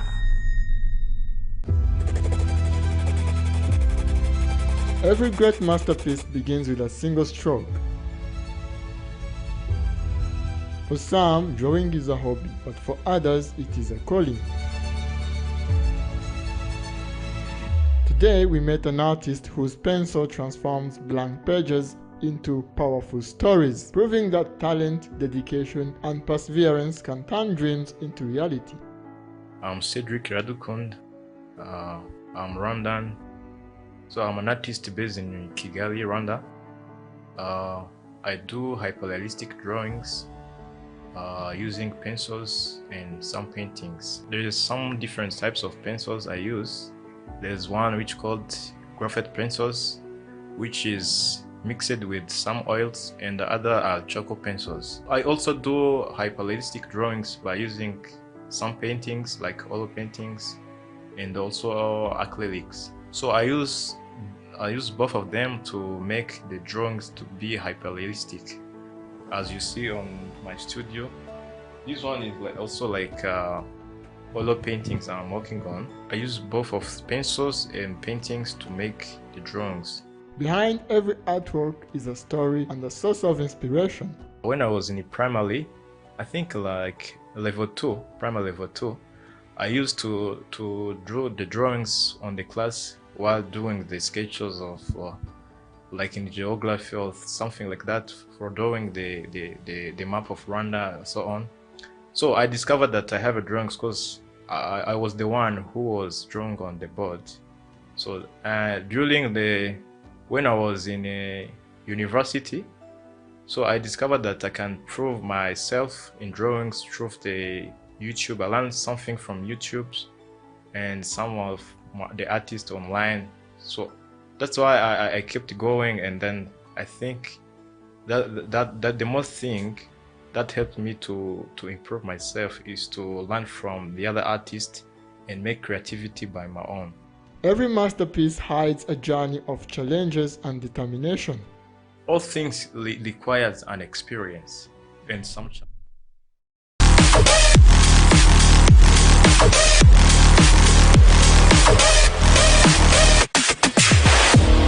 Your gateway to East Africa. Hagomba kuba hatandukanye n'ubu ngubu uko hameze. Ni ukuvuga ngo ni investments zigomba gukorwa, ariko nk'uko nigeze kubivuga nsubiza ikindi kibazo, ibyo twifuza gukora byo murabizi ni byinshi, ariko amikoro ahari ntabwo angana nabyo. Duhora dushaka uko amikoro yiyongera kugira ngo twongere mu bikorwa, ari iby'amazi ari iby'amashanyarazi, biriya bindi bavugaga bimwe sa mikoro yandi akenewe y'igitangaza, usibye gukoresha noneho ibyo dufite. Management y'ibintu, hari n'amazi nyine y'imvura agira cyakahitana ibintu, rimwe na rimwe hari ubwo hari ibishobora gukorwa n'abantu ku giti cyabo cyangwa na leta bafatanyije, cyane cyane biri mu bushobozi bwacu kugira ngo bibe byakora, ariko rimwe na rimwe ntibikorwe nk'uko bikwiriye. Iyo ni ibintu bihoraho. Ni ukureba rero uko leta yongera ingufu, yongera ubushobozi, ariko yongera no gukurikirana, kureba ko ntabwo twahora dufite impamvu ituma tudakora n'ibyo dufitiye ubushobozi, kandi ni byinshi ibyo dufitiye ubushobozi ariko bidakorwa. Urumva ko bigomba kuba bituruka mu bantu, mu nzego, ariko icyo gihe rero hagomba gukurikiranwa nibura kugira ngo ibishoboka ibyo dufitiye ubushobozi bikorwe, ibyo tudafitiye ubushobozi gushakwa nabwo bishoboye kwihuta n'icyo cyifuzo.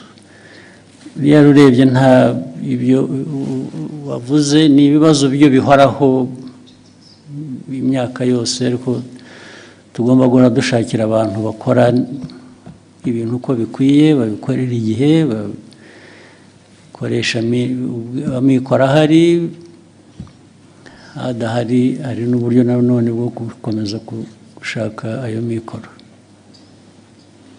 Ibyo rero niho natwe niho abanyarwanda bapimira kumenya uko abayobozi babo babakorera cyangwa leta yabo bakorera.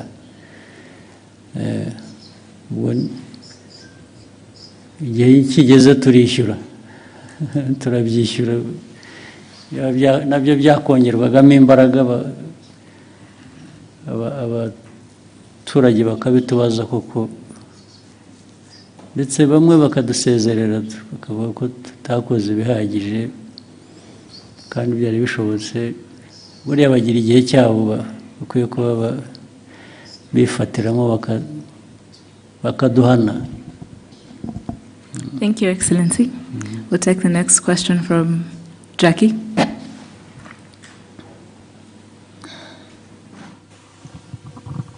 Thank you very much, Your Excellency. My name is Jackie Lumbasi from RBA. Seeing as we have a good representation of the continent in the room, Your Excellency, you have always argued that the African continent is not short of resources or capable people. Sometimes our problem is how we view ourselves, how we think of ourselves.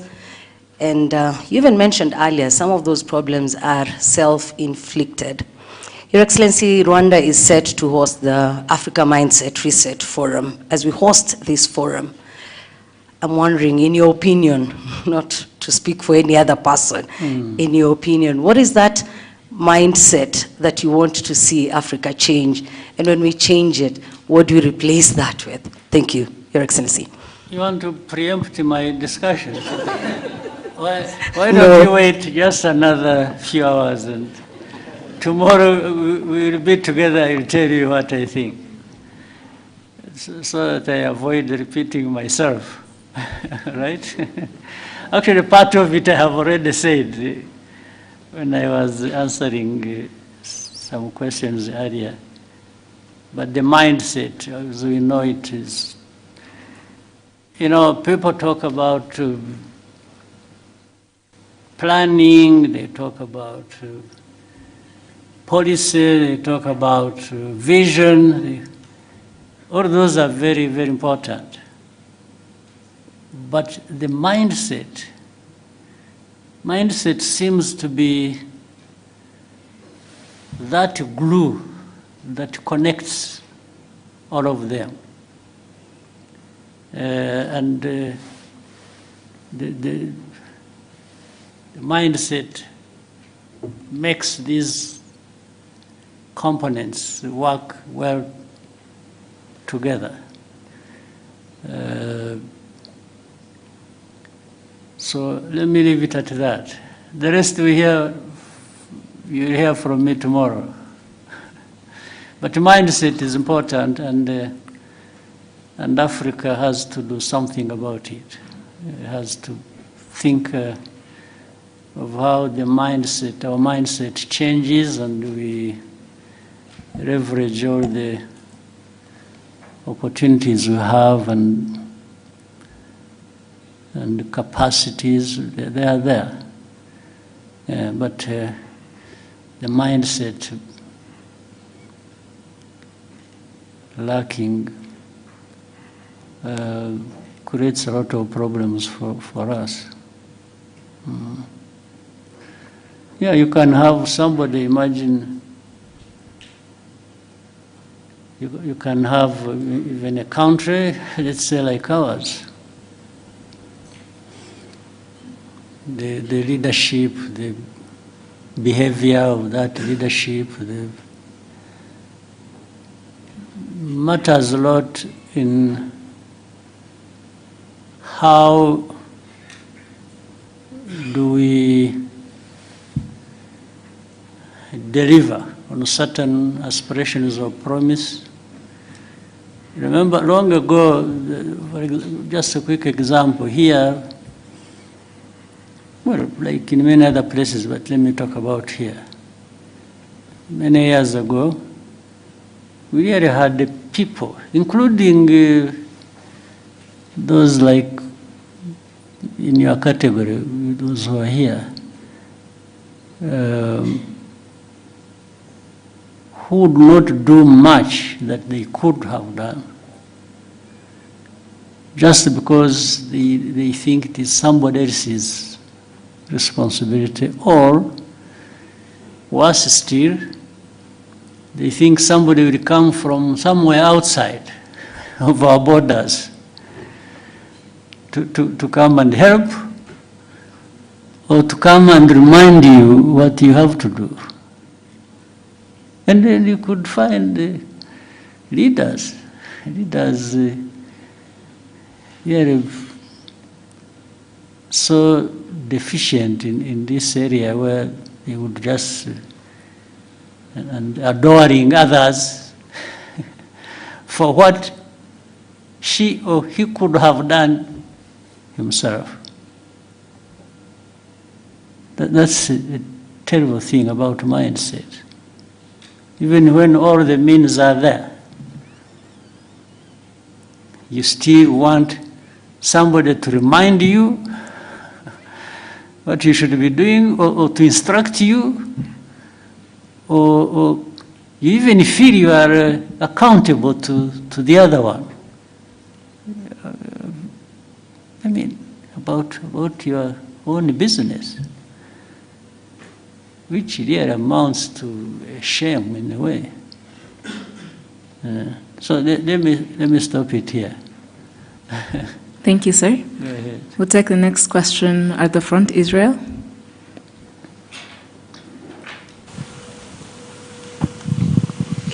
All right, thank you very much, Your Excellency. My name is Israel Laye, and I am a broadcaster. I've been working as a broadcaster for 27 years, but I'm here at the behest of InfluencerAfrica.com because we brought the content creators to Rwanda at the behest of ASG. And I want to say thank you for making it possible for us to be in this room. My question has to do with ASG as a co-founder of the Africa School of Governance. I want to understand what success will look like for you, as in for the establishment of ASG, what success will look like for you, let's say 5 or 10 years from now. Yeah, success is defined by the very things we talk about almost on a daily basis. So success for me is in some layers. The first layer is here. I'm talking about Rwanda. That's my main task. The other success is derived from knowing that Rwanda is not an island. It's part of the region, it's part of the continent. Rwanda's success without the success of others doesn't make much sense to me. I want to succeed where others are succeeding too. And, but therefore it means addressing those problems, some of which you have just mentioned here. Let's say we talked about trade. We talked about the continental free trade area, which should allow people to freely move across borders and goods and so on and so forth. So success for me is to see it working. On one part, it is working. For one layer, that is mine, the Rwandan layer, because we tried our best to say, okay, people, you should trade with us. We are making free, this movement free across our border, and we are allowing goods to come in. And so you should allow others to come to you as well, and each other. That's the way we should treat everybody. So success is about this, it's about transformation. We talk about improving the livelihoods of our people. But every day, whether you are crossing here or wherever, you see things that tell you there is still demand for that to happen, and probably faster. So that is, and the whole idea of ASG's, that African part. It's just to say, please, can we come together? Can we study together? Can we act together? Can we deliver together? Can we benefit together? So the whole idea of having such an institution is really to remind ourselves of our honorable but heavy task of making progress.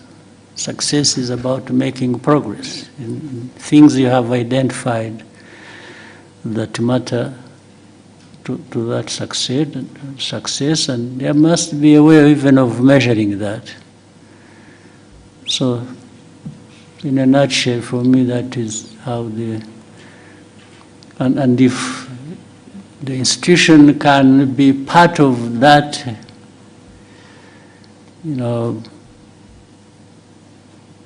or act as a catalyst, at least to deliver, as many other institutions elsewhere might do the same, then I'll be happy that we'll have made our own contribution.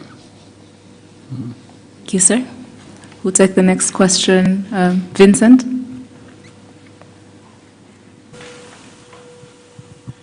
Murakoze Excellency, Vincent Gasana, KT Press.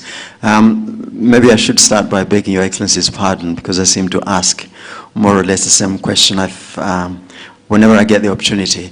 But it is a recurring theme, and we're back on the DRC crisis.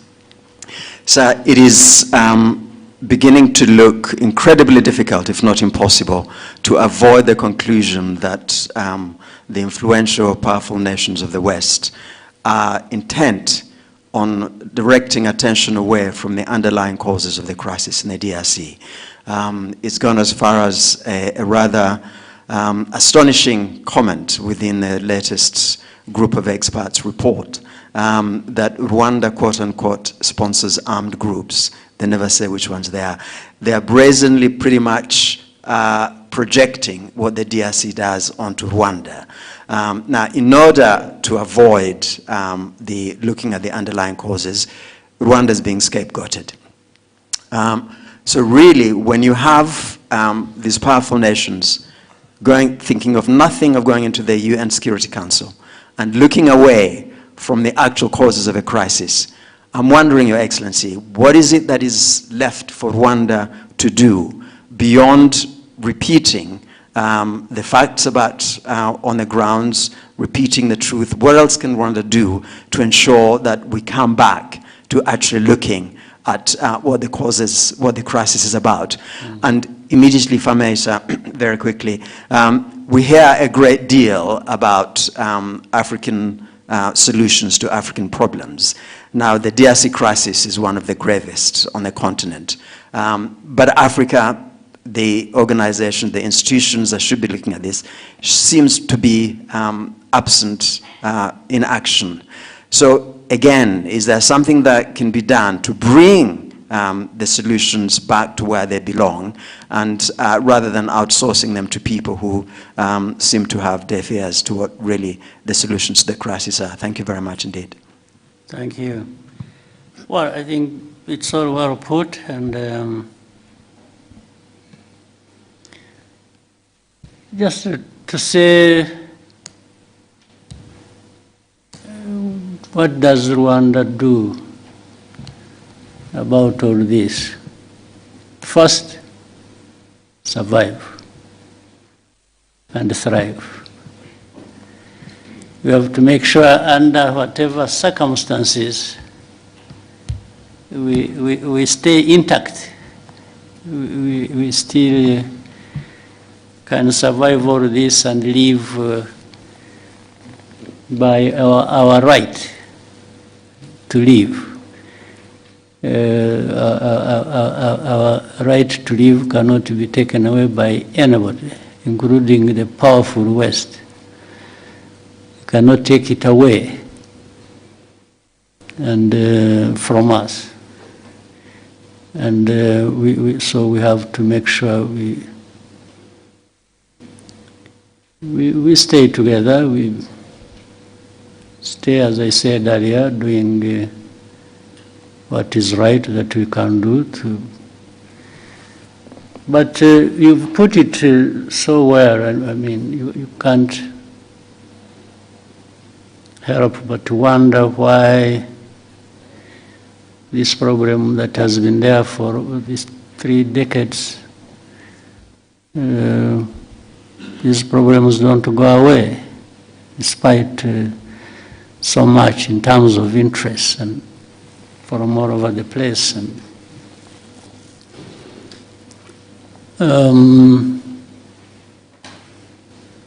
yeah, but we shall remain the course and keep contributing to what can find a solution, help us find a solution. And I mean, some of the things you've said, and I'm glad you are the one who said it, not me. Because when it is me, then it is another problem. But I build on what you've just said so accurately. And let's say if you look at the composition alone of the so-called group of experts, the composition has a connection with the history, has a connection with the history of this problem for probably centuries. So these are the people who are supposed to be understanding the root causes of things we have to deal with. And they frame it like the root causes are just recent. Something that has a root cause in a century that has passed is portrayed as if the root cause was just 5 years ago. And there are people, even when you are reasoning with them, by the way, and saying, no, this is a fact, you can cross-check, this is a fact, and then they will say, no, but the group of experts are saying this. They refer to their people who have already written, framed a narrative that people must believe, not to address the problem, but to address it the way they want. You see? So, and it will go back and forth, we keep explaining, what you see, look at this is the one, this is that, one thing later, and you demonstrate it, and even give evidence. Like I told you, there are people in Mutobo who testify to journalists, to government officials who come from abroad, and they tell you the story. It's not one, it's not two, it's like hundreds of testimonies. But they will still come back to what they want. Everything will be rubbish, to put aside, and they'll bring you back to what they want you to follow. So it's difficult for me to say, what can I do? To say,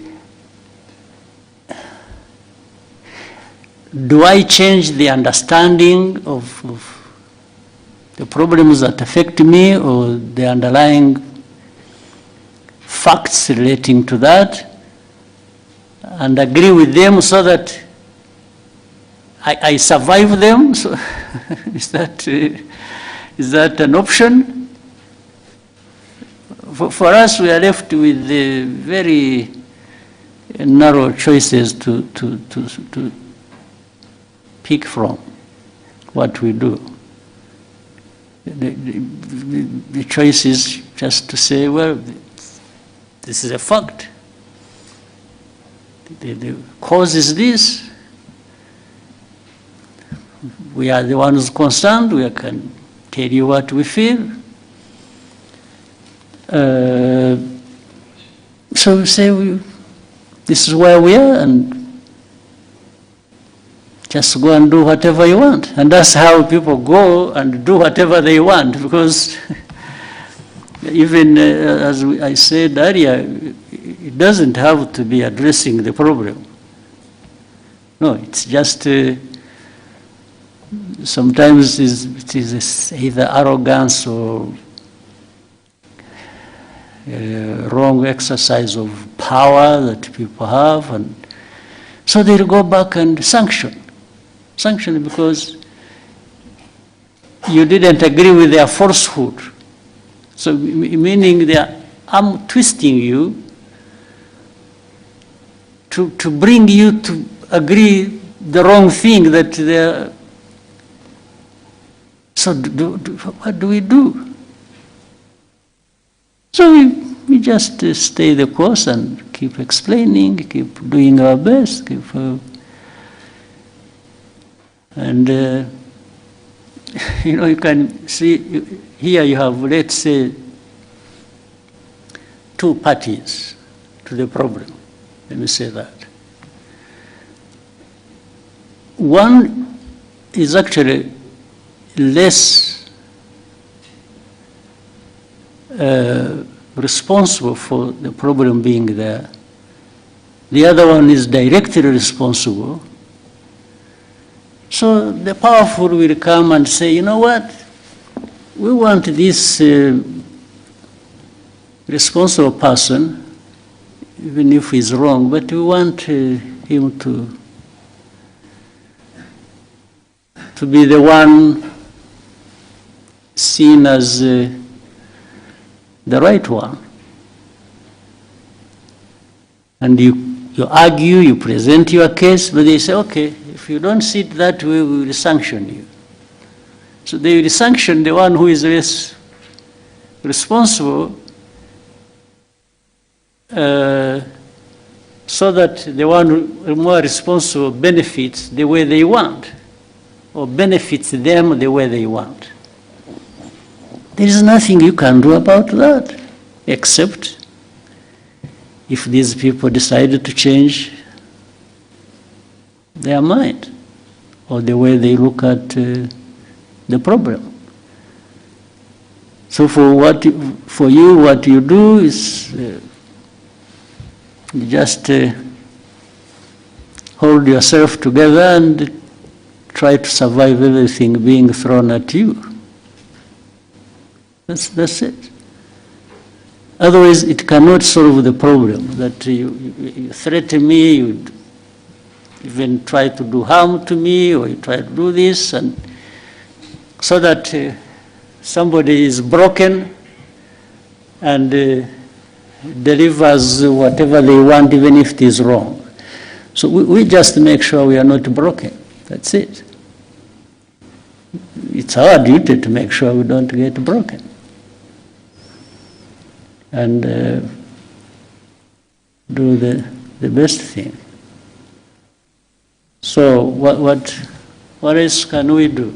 What was the second part of your question was? Yes, the African organizations outsourcing.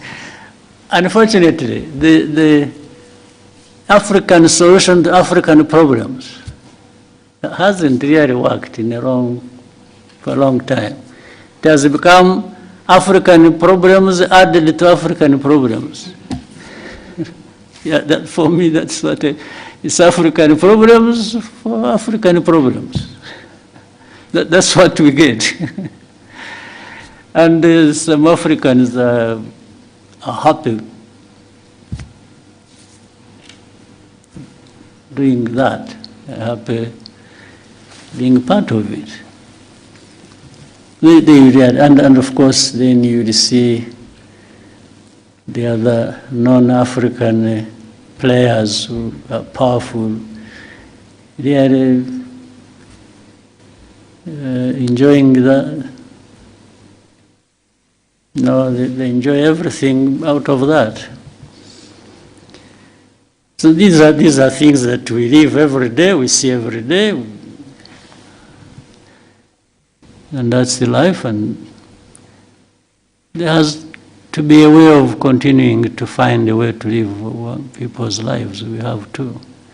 Rwandans, we have gone through so much of this kind. I'm not saying that we are used and therefore let that continue. No, I'm only saying our history and the problems thereof have just shaped a situation where we have to try and cope every day. But we always have to do our best, and we will. And yeah, it's one day it is here, another day it is somewhere else, and so we keep going. Mm-hmm. Thank you, sir. Diana?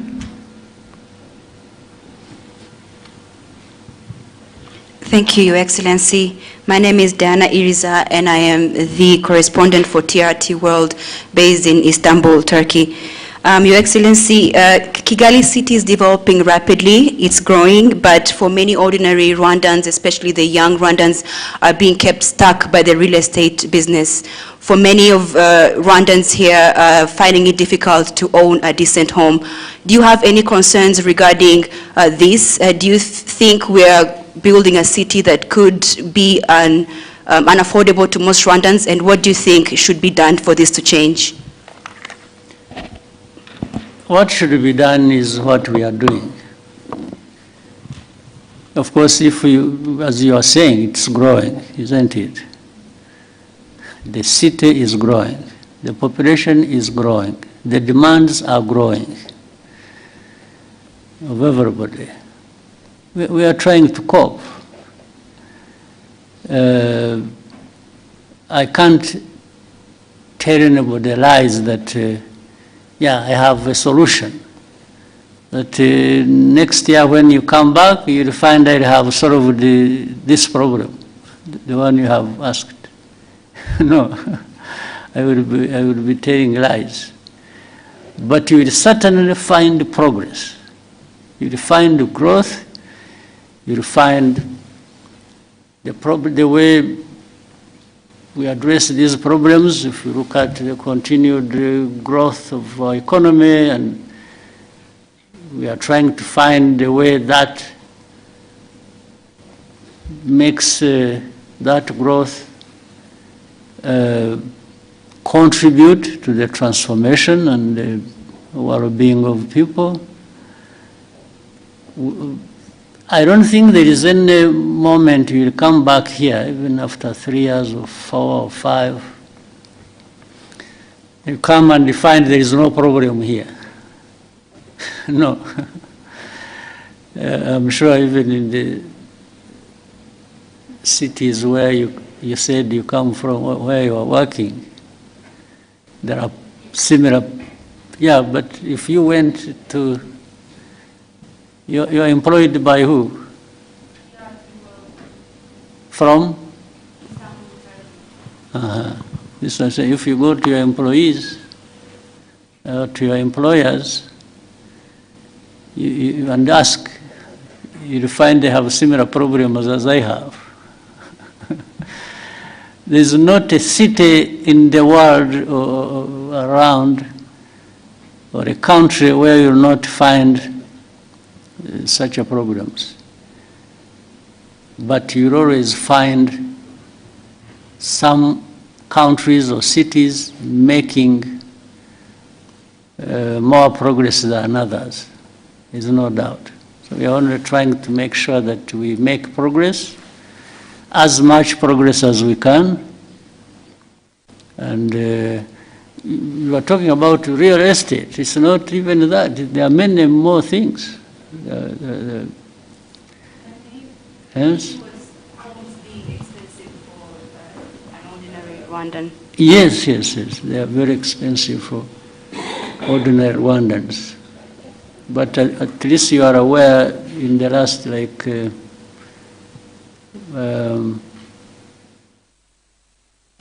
the last 15 years, we have resolved that problem for the majority of Rwandans across the country, not just Kigali. whichever part of the corner of this country you go to, you'll find improvement for ordinary people. So be it across the country, be it in the city. So the country is growing because it is actually addressing largely that problem you've mentioned. Yes, and the economy has been growing, and the country, the population getting better for it because of those efforts. Again, as I said, if there is any moment you will come and find we have no problem, or you will go around and not see any problem, I'm not telling that to you. I'm not promising anything, because I know we are going to live with those problems. But doesn't this growth of the city and the country and also impress you to some extent? It does. Yeah, these same people are struggling, by the way, today to find, let's say, a house, or to. If you meet them maybe a year later, you'll find maybe they have made good progress. They have actually addressed the problem. So it's not an easy thing, or easy question to answer, but the country is growing, and it is growing, not some people growing at the expense of others. I think you will find that growth is really more or less evenly distributed across the country, better than you will find in any other country. I would even say that. Yeah. But there are problems. There are many problems to deal with. We just have to deal with them and keep going. Thank you, sir. We'll take the next question from Kennedy.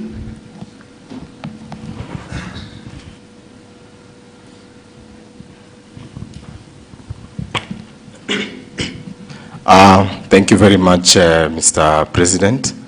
Mine is not really a question, but first I want to appreciate this opportunity. And Mr. President, my name is Crazy Kena. I'm a content creator from Kenya. My main work is usually to entertain people by reflecting to them what actually happens. And I've actually done a skit regarding how Rwandan citizens relate with you as a president. After doing a lot of research, when I was walking around the city, I asked a lot of people, and they told me that we see our president as our father. I thought that was a joke until today I witnessed you solving as a case here and asking, what did he say? What did he say? So, Mr. President, your people really love you. I'm as crazy as you are. And lastly, Mr. President, you know, my father usually say that he believed that content can take people places. For me, I just request a selfie to go and show him that I met the president of Rwanda. Yes. And I give you two.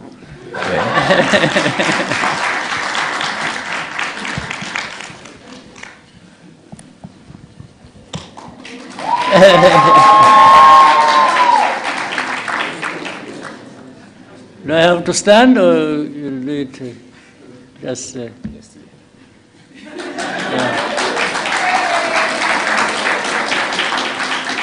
Okay.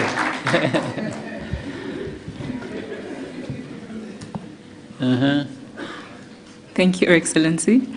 We'll now take a question from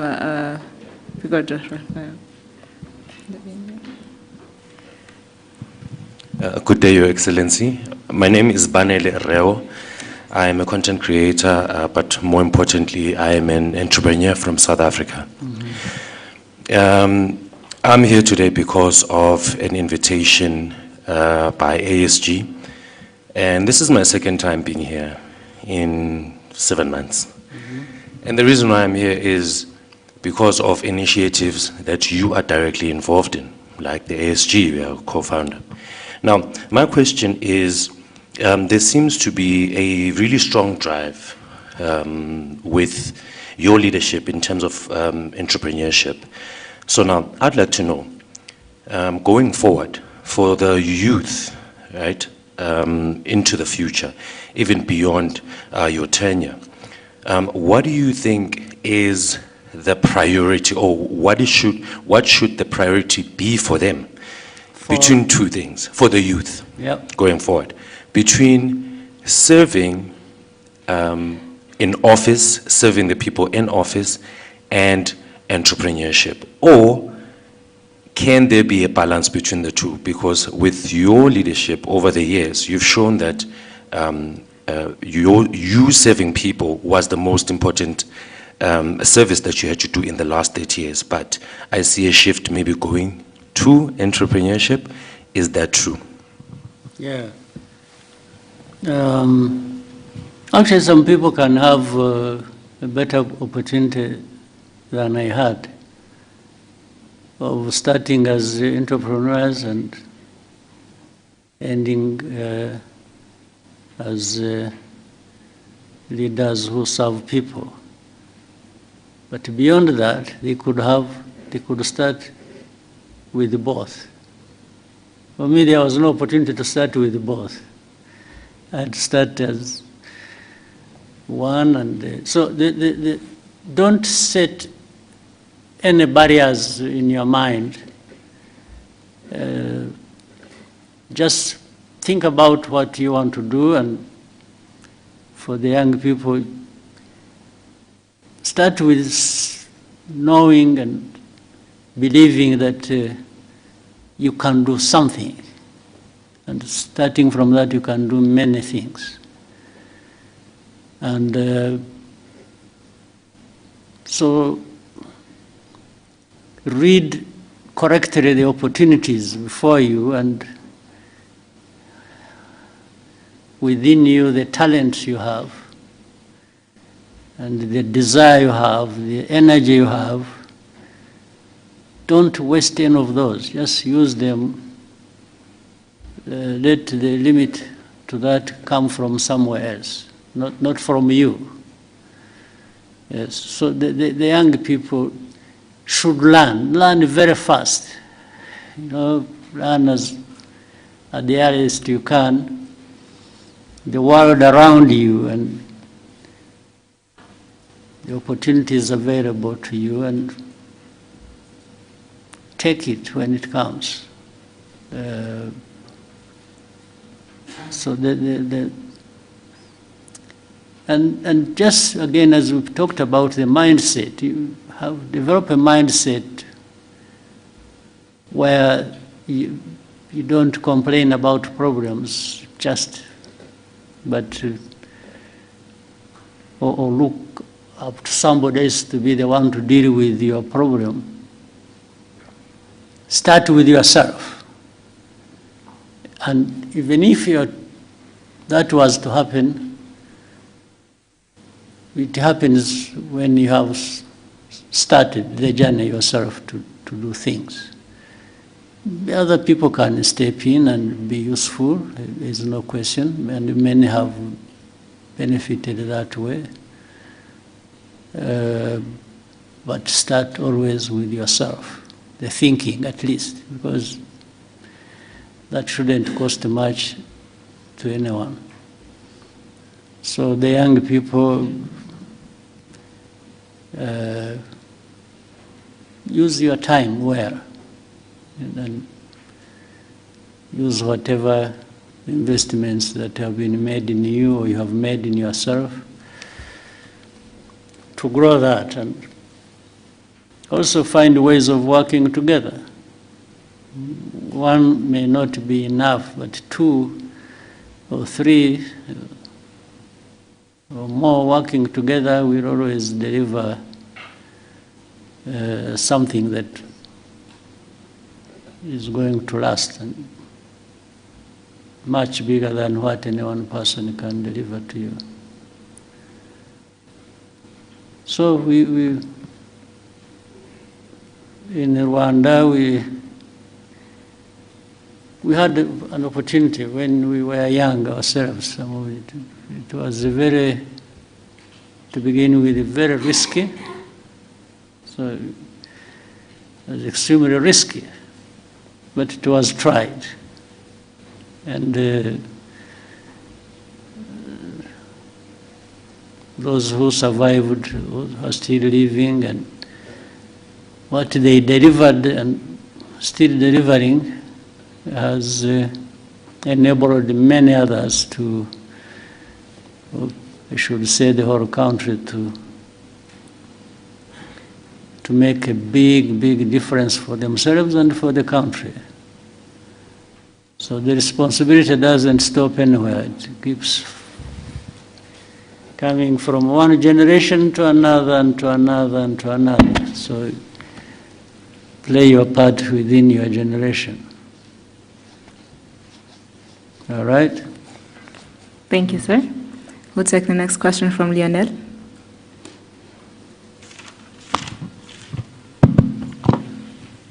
Thank you, Mr. President, for this opportunity. My name is Lionel Nditebriye. I'm a writer for the Pan-African Review.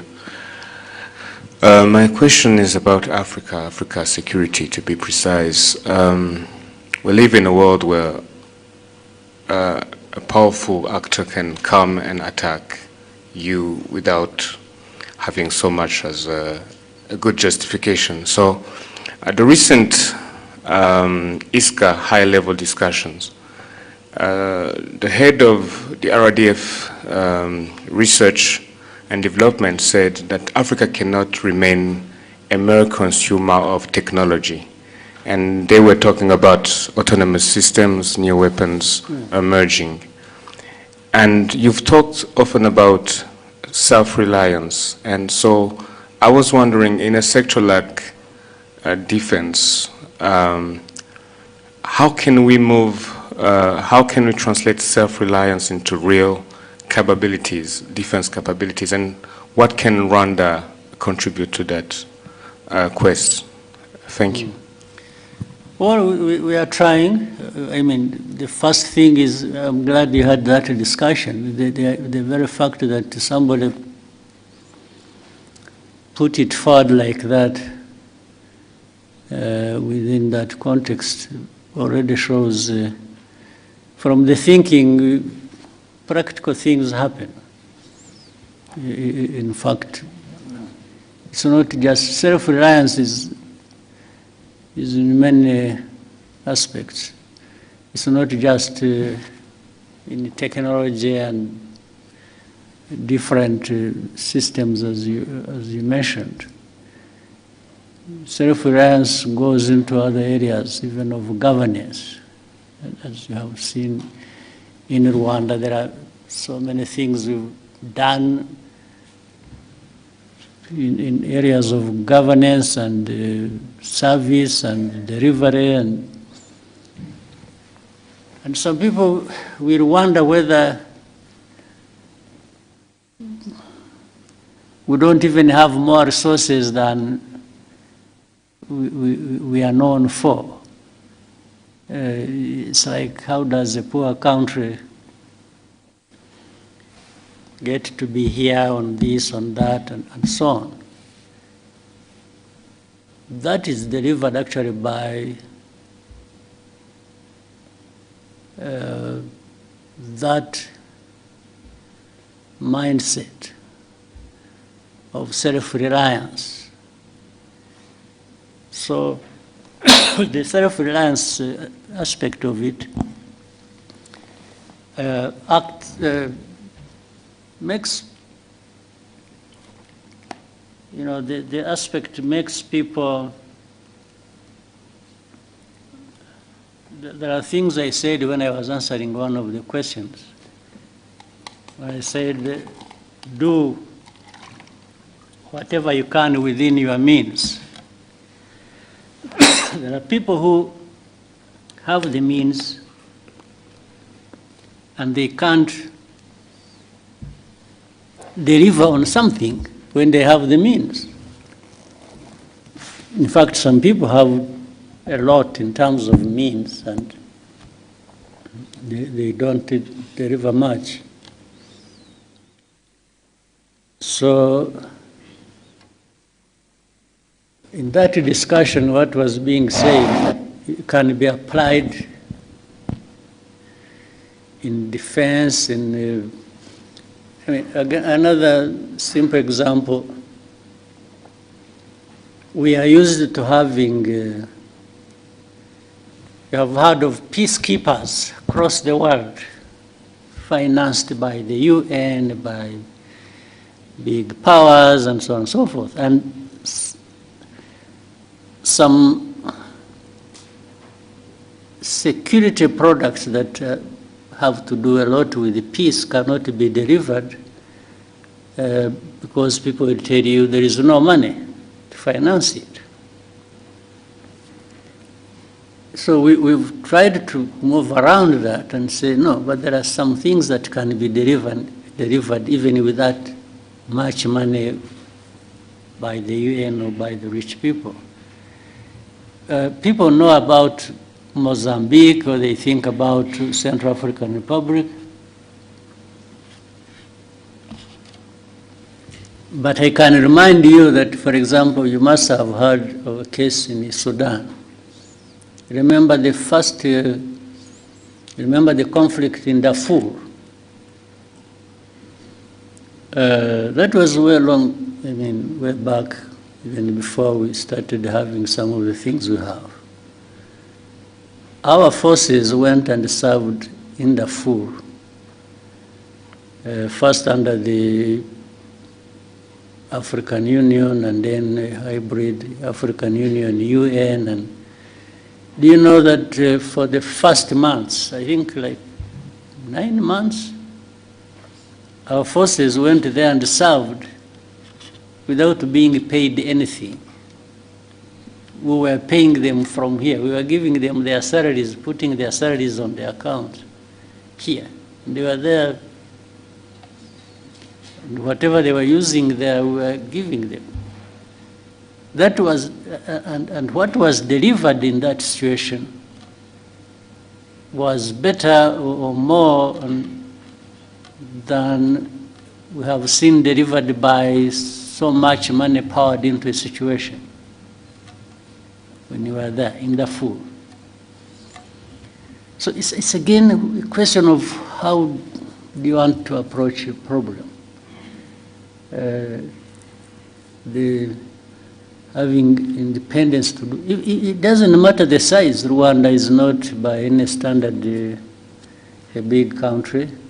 We are one of the smallest countries, I think, in the world. But does that stop us looking around for what we can do and within our means and do it? Or deliver whatever we can somewhere else, first looking at what is within our means. So it's that sort of approach that must have built on during that discussion. It happened recently. There is and by the way, looking at what makes you independent does not remove the fact of the need to work together. Work together, but start from a point where you people coming together, each one of you must be saying, suppose the worst comes to the worst and I'm on my own.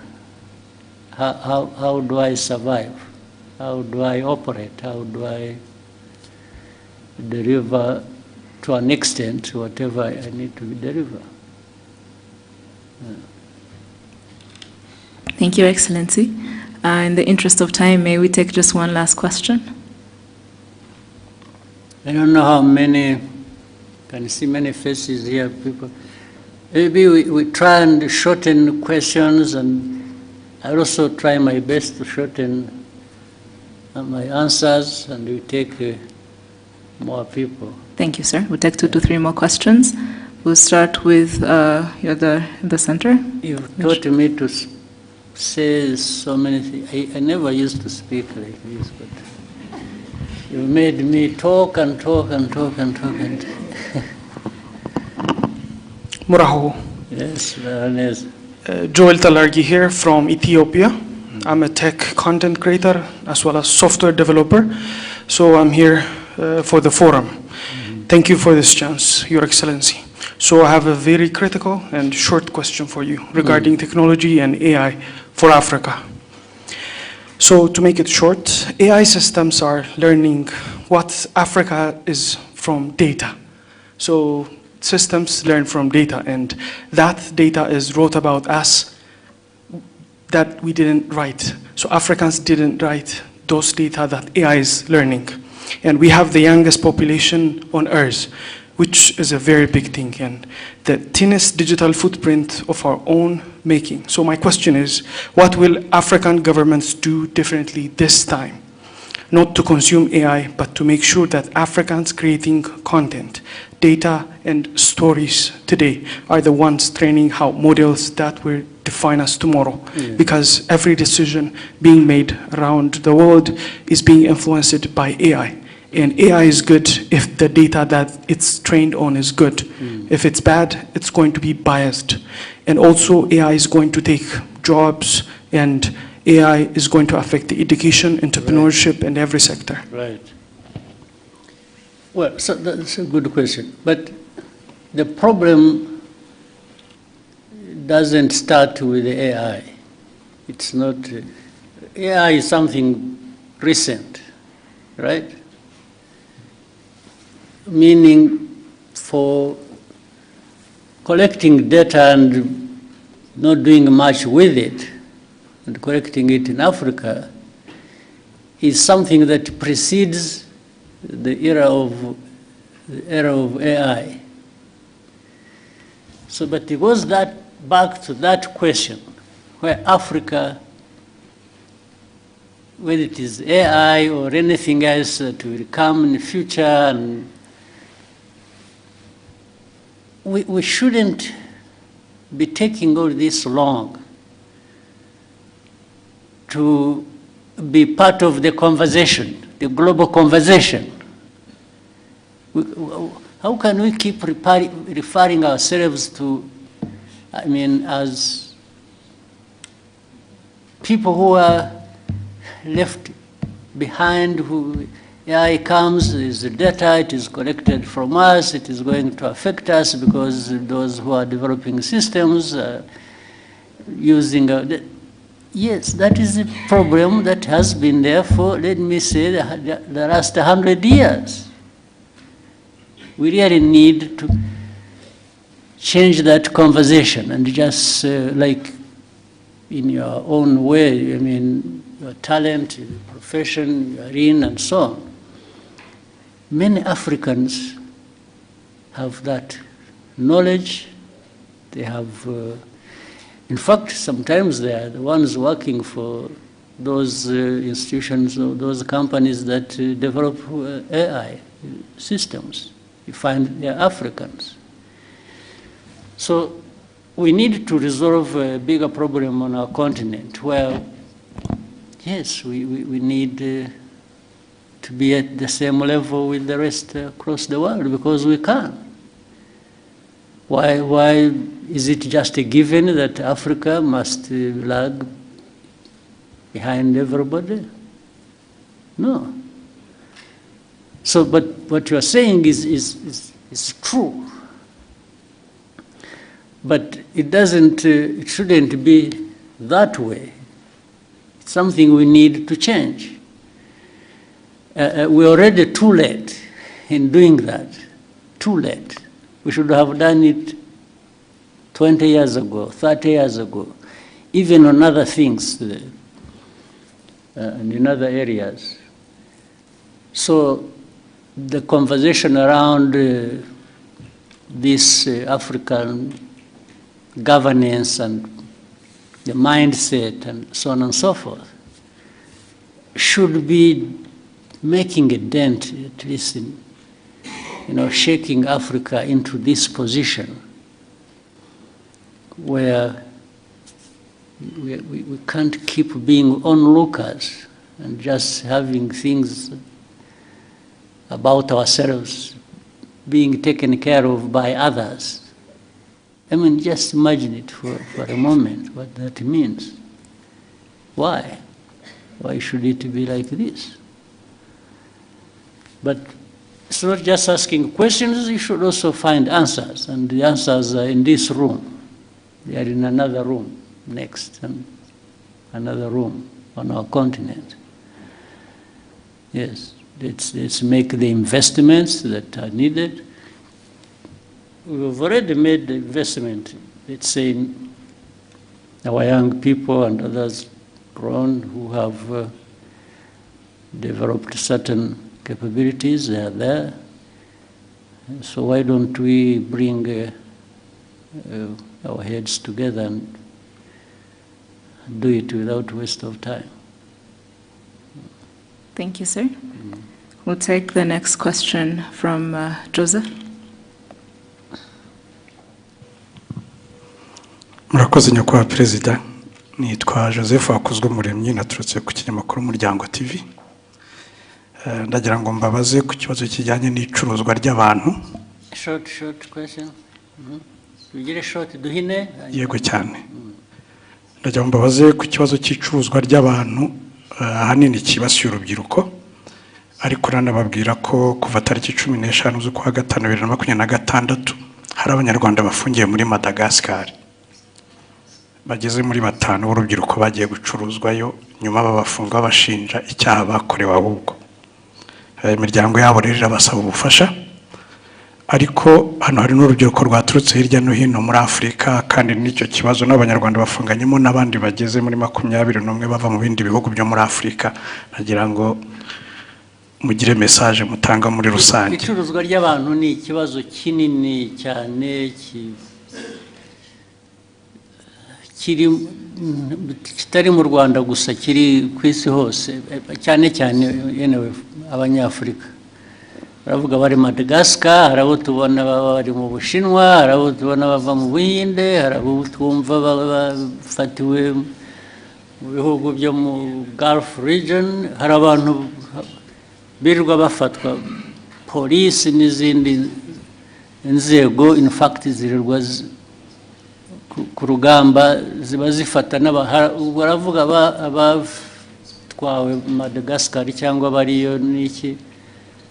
Hari abo bafatirwa ku mipaka hano bafite abantu babatwaye, babambutse imipaka, babategereje hakurya, kumva ngo bamutwaye ahandi. Hashira igihe tukazabona batubwira ko hari abantu b'Abanyarwanda. Iyo kibazo kirakurikiranwa, tugerageza, inzego zibishinzwe z'umutekano zigerageza gukorana n'izindi nzego z'ibihugu bindi kugira ngo icyo kibazo gikemuke. Nta kindi numva nakivugaho, usibye ko abo babonetse bakeneye ubufashwa bakwiriye gufashwa. Ubwo ngira ngo inzego ziri hano zibishinzwe ari na Minisiteri y'Ububanyi n'Amahanga bakorana n'izindi nzego bakabikurikirana icyo cya Madagascar, bakamenya ko giteye, kigashakirwa umuti. Thank you, sir. We'll take the next question from Sam.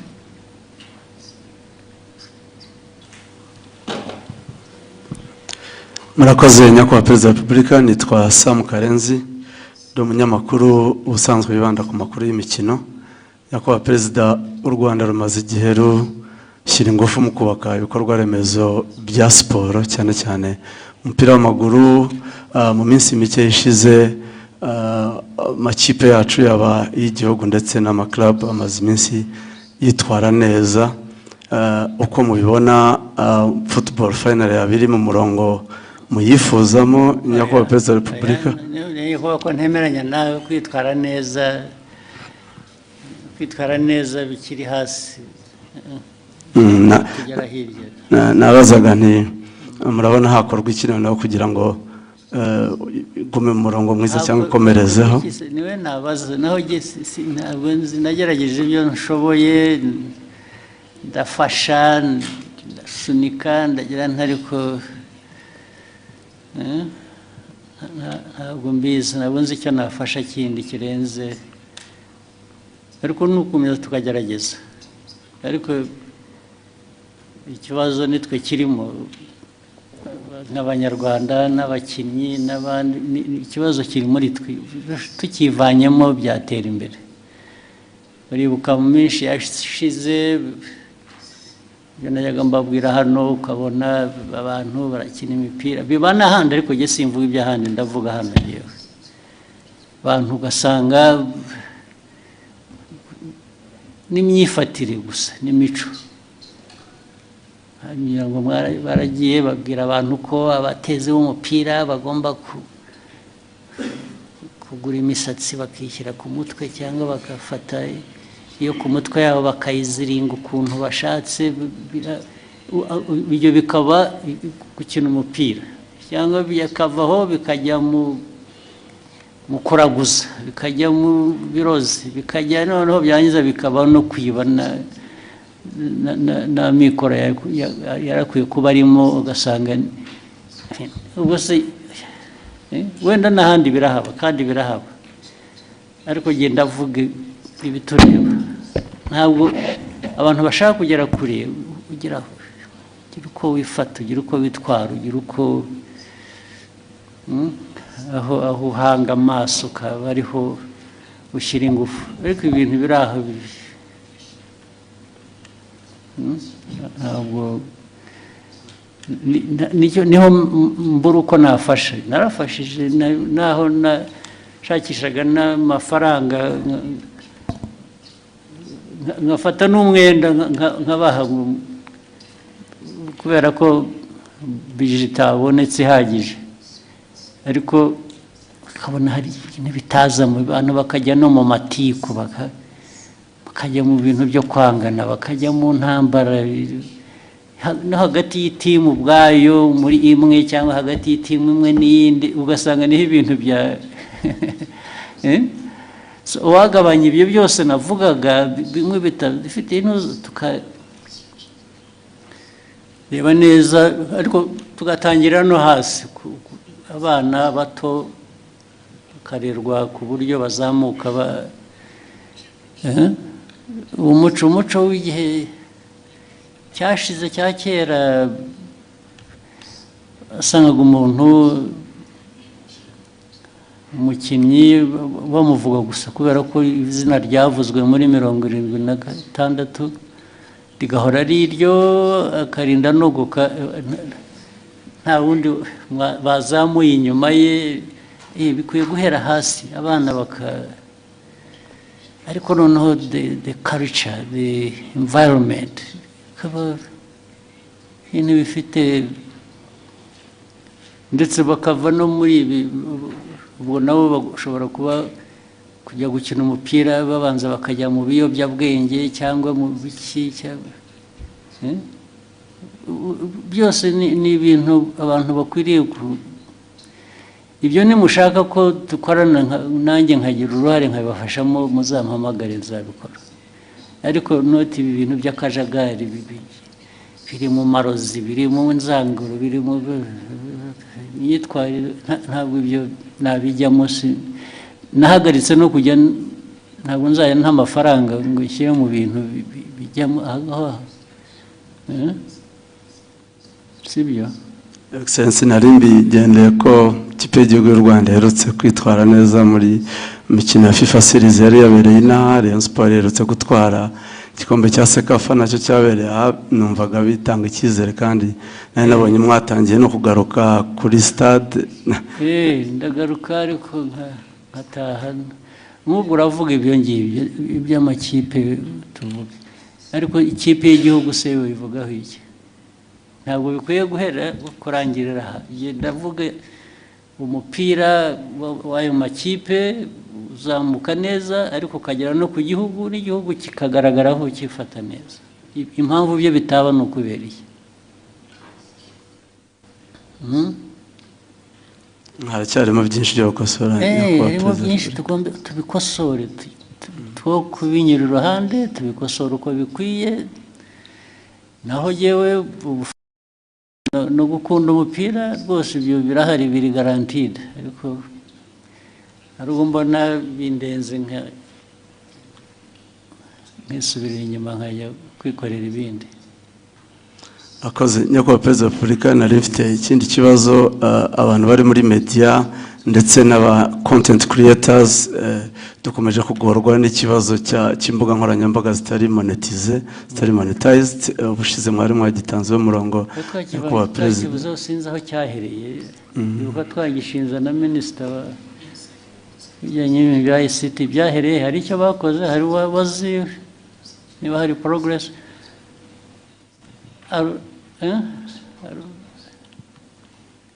arubizi okay ariko tuzongere tugerageze dukurikirane turebe we take note of that ariko ndibuka ko mwakivuze twanakivuzeho ndetse abantu basezeranye ko bazakoresha inzego zibishinzwe hakagira igikorwa ariko ubu niba nta cyabaye tuzabikurikirana turebe. Thank you, sir. There's somebody who kept putting up each hand where somebody else who yes. Hello, Mr. President. Thank you so much for letting us to be here as content creator. My name is Abdel Basit. I'm from Morocco, and I'm so happy to be here. The question that I want to ask you, and it comes from my followers from Morocco and from some other countries, that said, what the challenges that Rwanda get to be clean as that match, because I really surprising for that the things that I see, and you are doing great job, and I hope the best for Rwanda, and I will visit again, inshallah. Yeah, most welcome. But it's a choice again, as you said. We try. I mean, this has been, and it's not only in Kigali, by the way. Even efforts in rural areas are being made to try and clean environment. These are some of the things I said, and I kept asking, in our own discussions,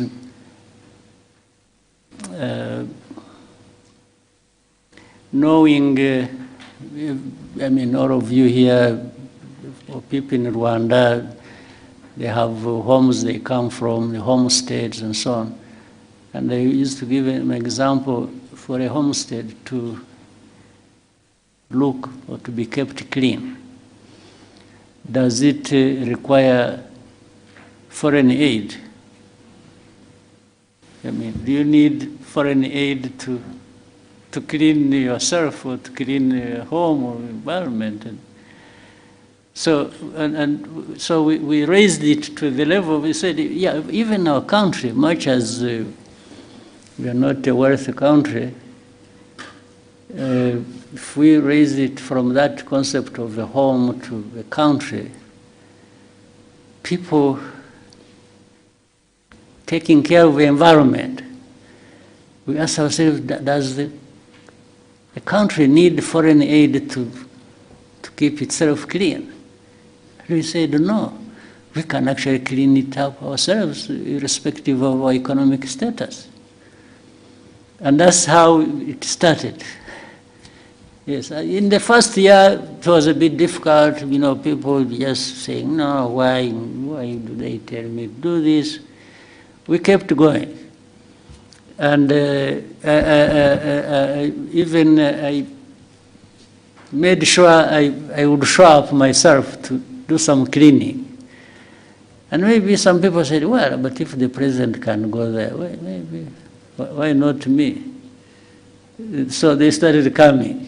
And then later on, they saw the benefits. Because if the environment is clean, it benefits those who live in that environment. So one thing led to another, and so on and so forth.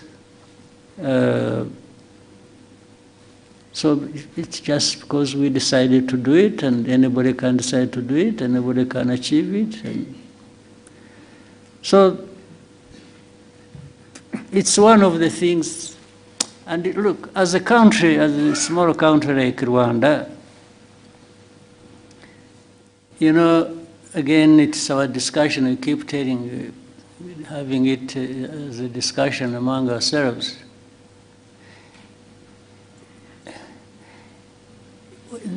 We have a bigger task for people to notice and be associated with us. You see what I mean? So we try to do something that will be visible, and by that we shall be visible as well. There are people who don't have to go through that to be visible because of what they have, because of their size, because of the... So, but it's like, even let's say in the concept of fighting corruption. If Rwanda, a small country like ours, is known for corruption, who will come to you? They even ignore you. They not notice this small country that is corrupt. They look the other way and go somewhere else. You don't represent anything to them. So we make sure that, oh, let's avoid this thing that will take attention away from us because of how negative it is. Yes, so we cannot afford to be known for corruption because it will destroy us. Yes, we are coming from a very small place already, and then you do that bad thing, you disappear. Well, for me, I'm not one of those who want to disappear. No, I want to be here and seen and for what I am. So that's I'm just giving you a little bit of history and where it comes from. Yeah. Thank you, Excellency. Maybe somebody else there. There's a lady here. One or two. Yes.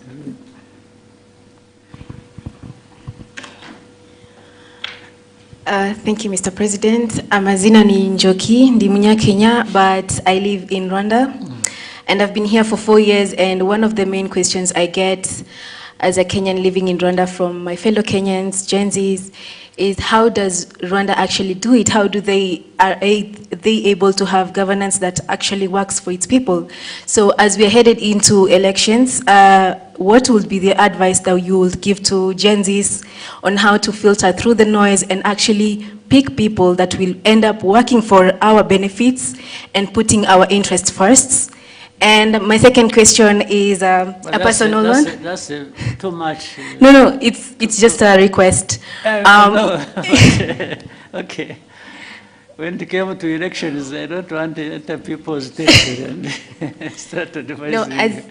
But I get your point. Yes. And if I could, because I'm a content creator and I interview people, I would like to request sit down. It's just like 2 minutes max, whenever you have the time. Thank you. One day we should come to that. Maybe before you go back to Kenya. I'm here. Yes. For the first one, really, I mean, when it is elections, it is politics, it is sometimes hot everywhere. Yeah. The most important thing is for any country, most important thing is stability. Whatever you want to do, you want to do it towards stability.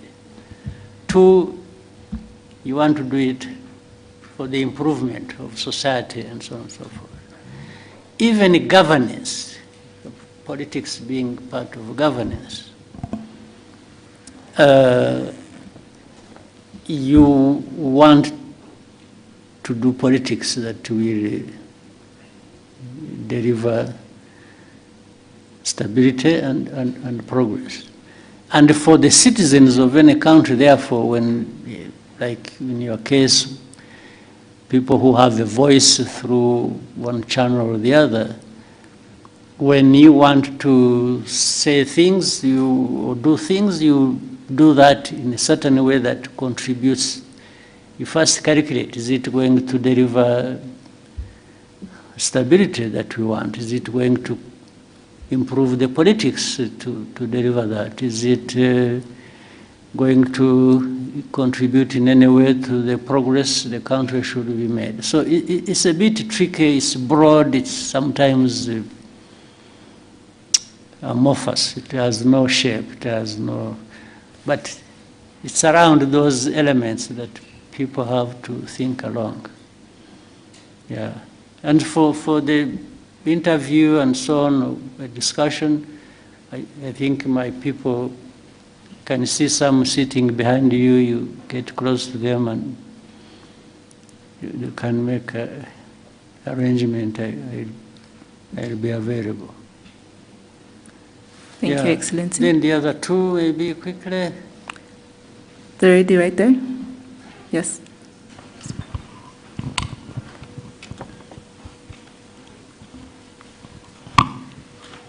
Your Excellency, thank you for giving us this opportunity. My name is Roxane Lidvin. I am content creator and I come from Côte d'Ivoire. My question is, Mr. President, how do you plan to ensure that the presence of young people in spaces like this go beyond being symbolic and that they can actually have a say in the decision? Sorry? Yeah? There are things I missed in what you are saying. Can you repeat the question? Okay, I can repeat. Yeah. Mr. President, how do you plan to ensure that the presence of young people in spaces like this goes beyond being symbolic and that they can actually have a say in the decision shaping Africa's future? Well, it's really not, at least I will say, yes, I have a role to play, but it's not, I'm not the only one to have to shape that. By this I mean even the young people, by the way. You don't have to be told what you will do to shape your future. Sometimes you initiate it, you think about it, you raise the voice, you talk about it. So it's not the president, it's not the minister, and here it's not somebody else to make sure. All of us make a contribution. We bear in mind all that for all our actions. We are saying, yes, how about the future? How about the young people? What role will they play? How can they be supported to do that? But even if you did it the best way, without the young people themselves showing up and, trying it either with this support or not, then nothing much happens. I'm therefore trying to flip the whole argument that the young people have actually a much bigger role to ensure that is the case. Yes, you ensure by the way you behave, the way you work together, the way you develop, but also by way of raising this issue with anywhere where you can raise it so that you are heard and people hear you and factor this in what they intend to do or what they are planning to do. Yeah. Thank you, Excellency. Yeah, somebody was sitting next to her. Jadot? Quickly, we can take it. Then there was one person there. I saw the arm there. One arm. Please go ahead. Murakoze nyakubahwa Perezida wa Repubulika, nitwa Bagirishya Jean de Dieu, mvuye kuri BNB FM. Nyakubahwa Perezida wa Repubulika, mu myaka 32 ishize u Rwanda rubohowe, politiki y'uburezi kuri bose irimo guha u Rwanda urubyiruko rushoboye kandi rushobotse. Ariko nyakubahwa Perezida wa Repubulika, hari ikibazo cyo guterwa inkunga imishinga y'urubyiruko kuyihuza n'ikintu bita risk assessment cyo muri za banki n'ibigo by'imari byagoranye. Ibyo bigatuma imishinga y'urubyiruko itabona igishoro, bakaza ku isoko ry'umurimo hano iwacu mu Rwanda bahanze amaso leta, kandi isoko ry'umurimo rya leta ntabwo ryahaza urubyiruko dufite. Turahuza gute imishinga myiza y'urubyiruko rwatojwe kandi rwize neza, ndetse naho rugomba gukura inkunga, na cyane cyane ko bava mu ishuri nta gishoro bafite? Murakoze. Ariko ibyo byose birahari, ibyo byaratekerejwe, bihora biganirwa, ni ikibazo gihora kivugwa, nubwo cyaba ari ikibazo gihari, ni ikibazo gihari mu buryo either bw'imikorere mibi cyangwa se bw'ibintu bidahagije. Abantu basubira inyuma rero bagashaka uko ese bituruka he, kuki haba hari abantu bangana gutya batabona ubufasha kandi hari uburyo bukwiye kuba bafashwa, tugashaka iyo mpamvu tukayikemura. Naho ubundi nibwira ko byashyizweho, uburyo bwashyizweho, hari bamwe actually babibonyemo inkunga, wenda kumva ko hari igitekerezo cyiza umuntu yagize cy'imikorere ariko akabura ubufasha, kiramutse gihari cyiza nyine ni ikibazo. Abantu mujye mwegera inzego zibishinzwe, zimwe bitagombye kunyura ahandi kure, mu biganire, ndetse bishobora no kuzamuka bikagera hejuru niba hari kesi runaka abantu baba bazi yari ikenewe gufashwa, yashoboraga gufashwa ariko ntifashwe. Thank you, Excellency. We'll take the last Maybe the last one. Yeah. Yes, sir. Darina. Your Excellency, my name is Kaimba Darina, and I am a Rwandan content creator. And first and foremost, this is more of an appreciation, and as a Rwandan content creator, of course. So I truly appreciate your leadership and the transformation Rwanda continues to experience. And as a young creative, we are inspired by the direction our country is taking, and we are grateful for the opportunities to contribute and tell our stories and be part of Rwanda's future. And I've also created actually a short film about you, and inshallah, you will actually get to witness it. So that was it. I hope one day be able to see it. Yes, inshallah. Okay. Thank you, Excellency. So keep doing the best you can, and let's keep helping each other. And what the government can do, will do. What you can do for yourselves, and you should do. You don't go absent when you could do a lot for yourself. And if we can be of any support, I think it's a question of structuring it and organization, and I think we can help more people than are being helped, maybe, if we approach it the right way. So asante sana. Thank you, Excellency. Wish you a good evening.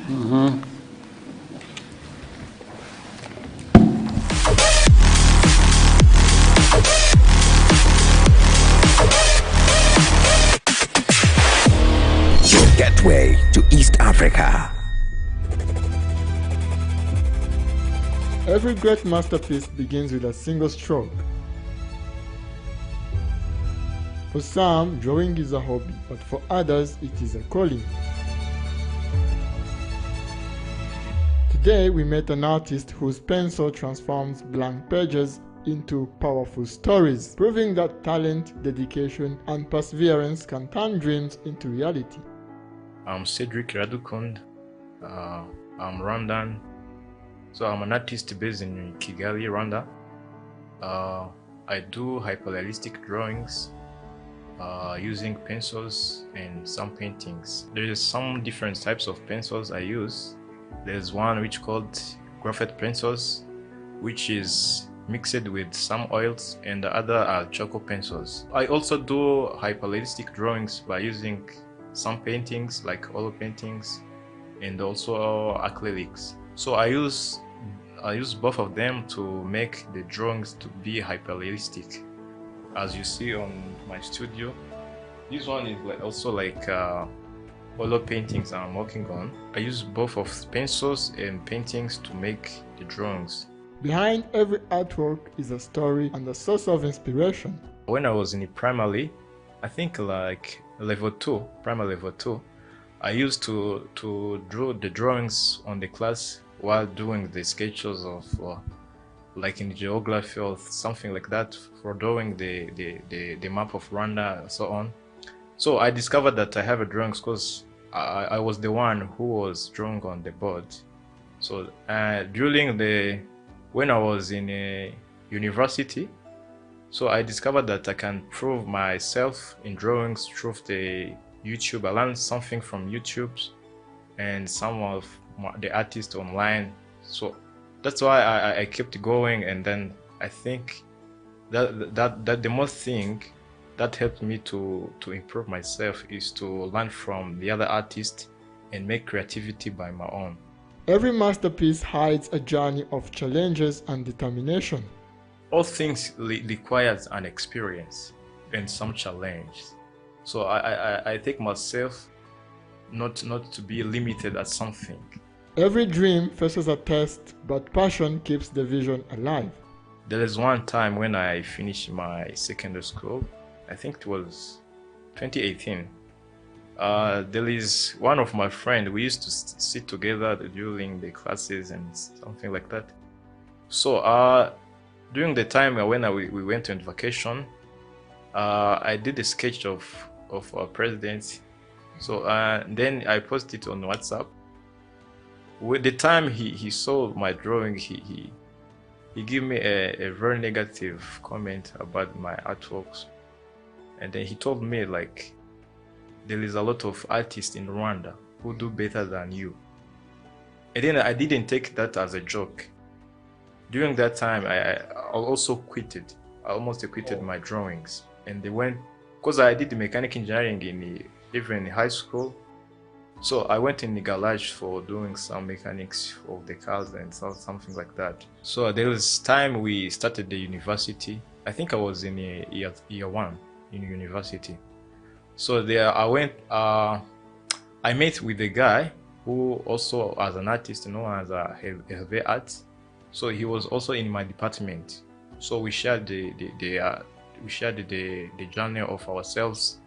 And also he told me he's an artist, and he showed me his work. So during that time, he told me you can come to my studio and I can show you some techniques and how can you become a good artist. So I listened to him, and then there is one time he gave me an appointment, and I went there, see some stuff, and then that's why I saw his work. And I also, in my mind, I think if I learn from him and come with some creativity on my own, I can do better. So I also go back to home, and I started to run some techniques on YouTube and some artists on Instagram. So I bought some cheap materials. Every artist has a first moment when passion becomes a purpose. There's one time I take a photo of the couple, because in the wedding you do the bridal and maid. So there is one photo I took, and then I challenged myself, let me do this for 3 hours. During the back days when I started drawing the portraits of the clients, sometimes it can take me like 2 weeks. Yeah, almost 2 weeks, 3 weeks, yeah, more, 5 days. So I challenged myself, I can do this like 3 hours. And then I put myself in the situation, and I do it perfectly. That's why people keep trusting me. There is also one wedding I do the reception, only reception. It was like 2 hours, and I made the couple drawings very good. Art does not only shape images, it shapes lives. If you have a passion for the drawing and the discipline, so you can earn money through the drawings. Every line drawn has a voice and a message. I came when there are so many artists in Rwanda who do more than me, but the thing that helped me is to learn new skills. There is one time I saw one guy from Australia who do hyperrealistic drawings in the weddings. So I think that time I saw the guy, I told myself I can do this, but with the unique way. Because the guy, he used the oil paintings, but for me I can use only pencils. Dreams grow when talent meets dedication. To have a talent, it doesn't mean to make things for money. Also. So it also requires the discipline. As a beginner, let me say in my career, as a beginner for a young artist, you can't come one time and then you do the sketch and also you think they'll give you a money for the one drawing. No, you have to improve yourself, to learn some skills, and then so to have a discipline and keep going. Just learn new skills. Behind every sketch is patience and purpose. This artist's journey shows that success comes from the courage to keep creating, inspiring others to believe in their talents and follow their dreams.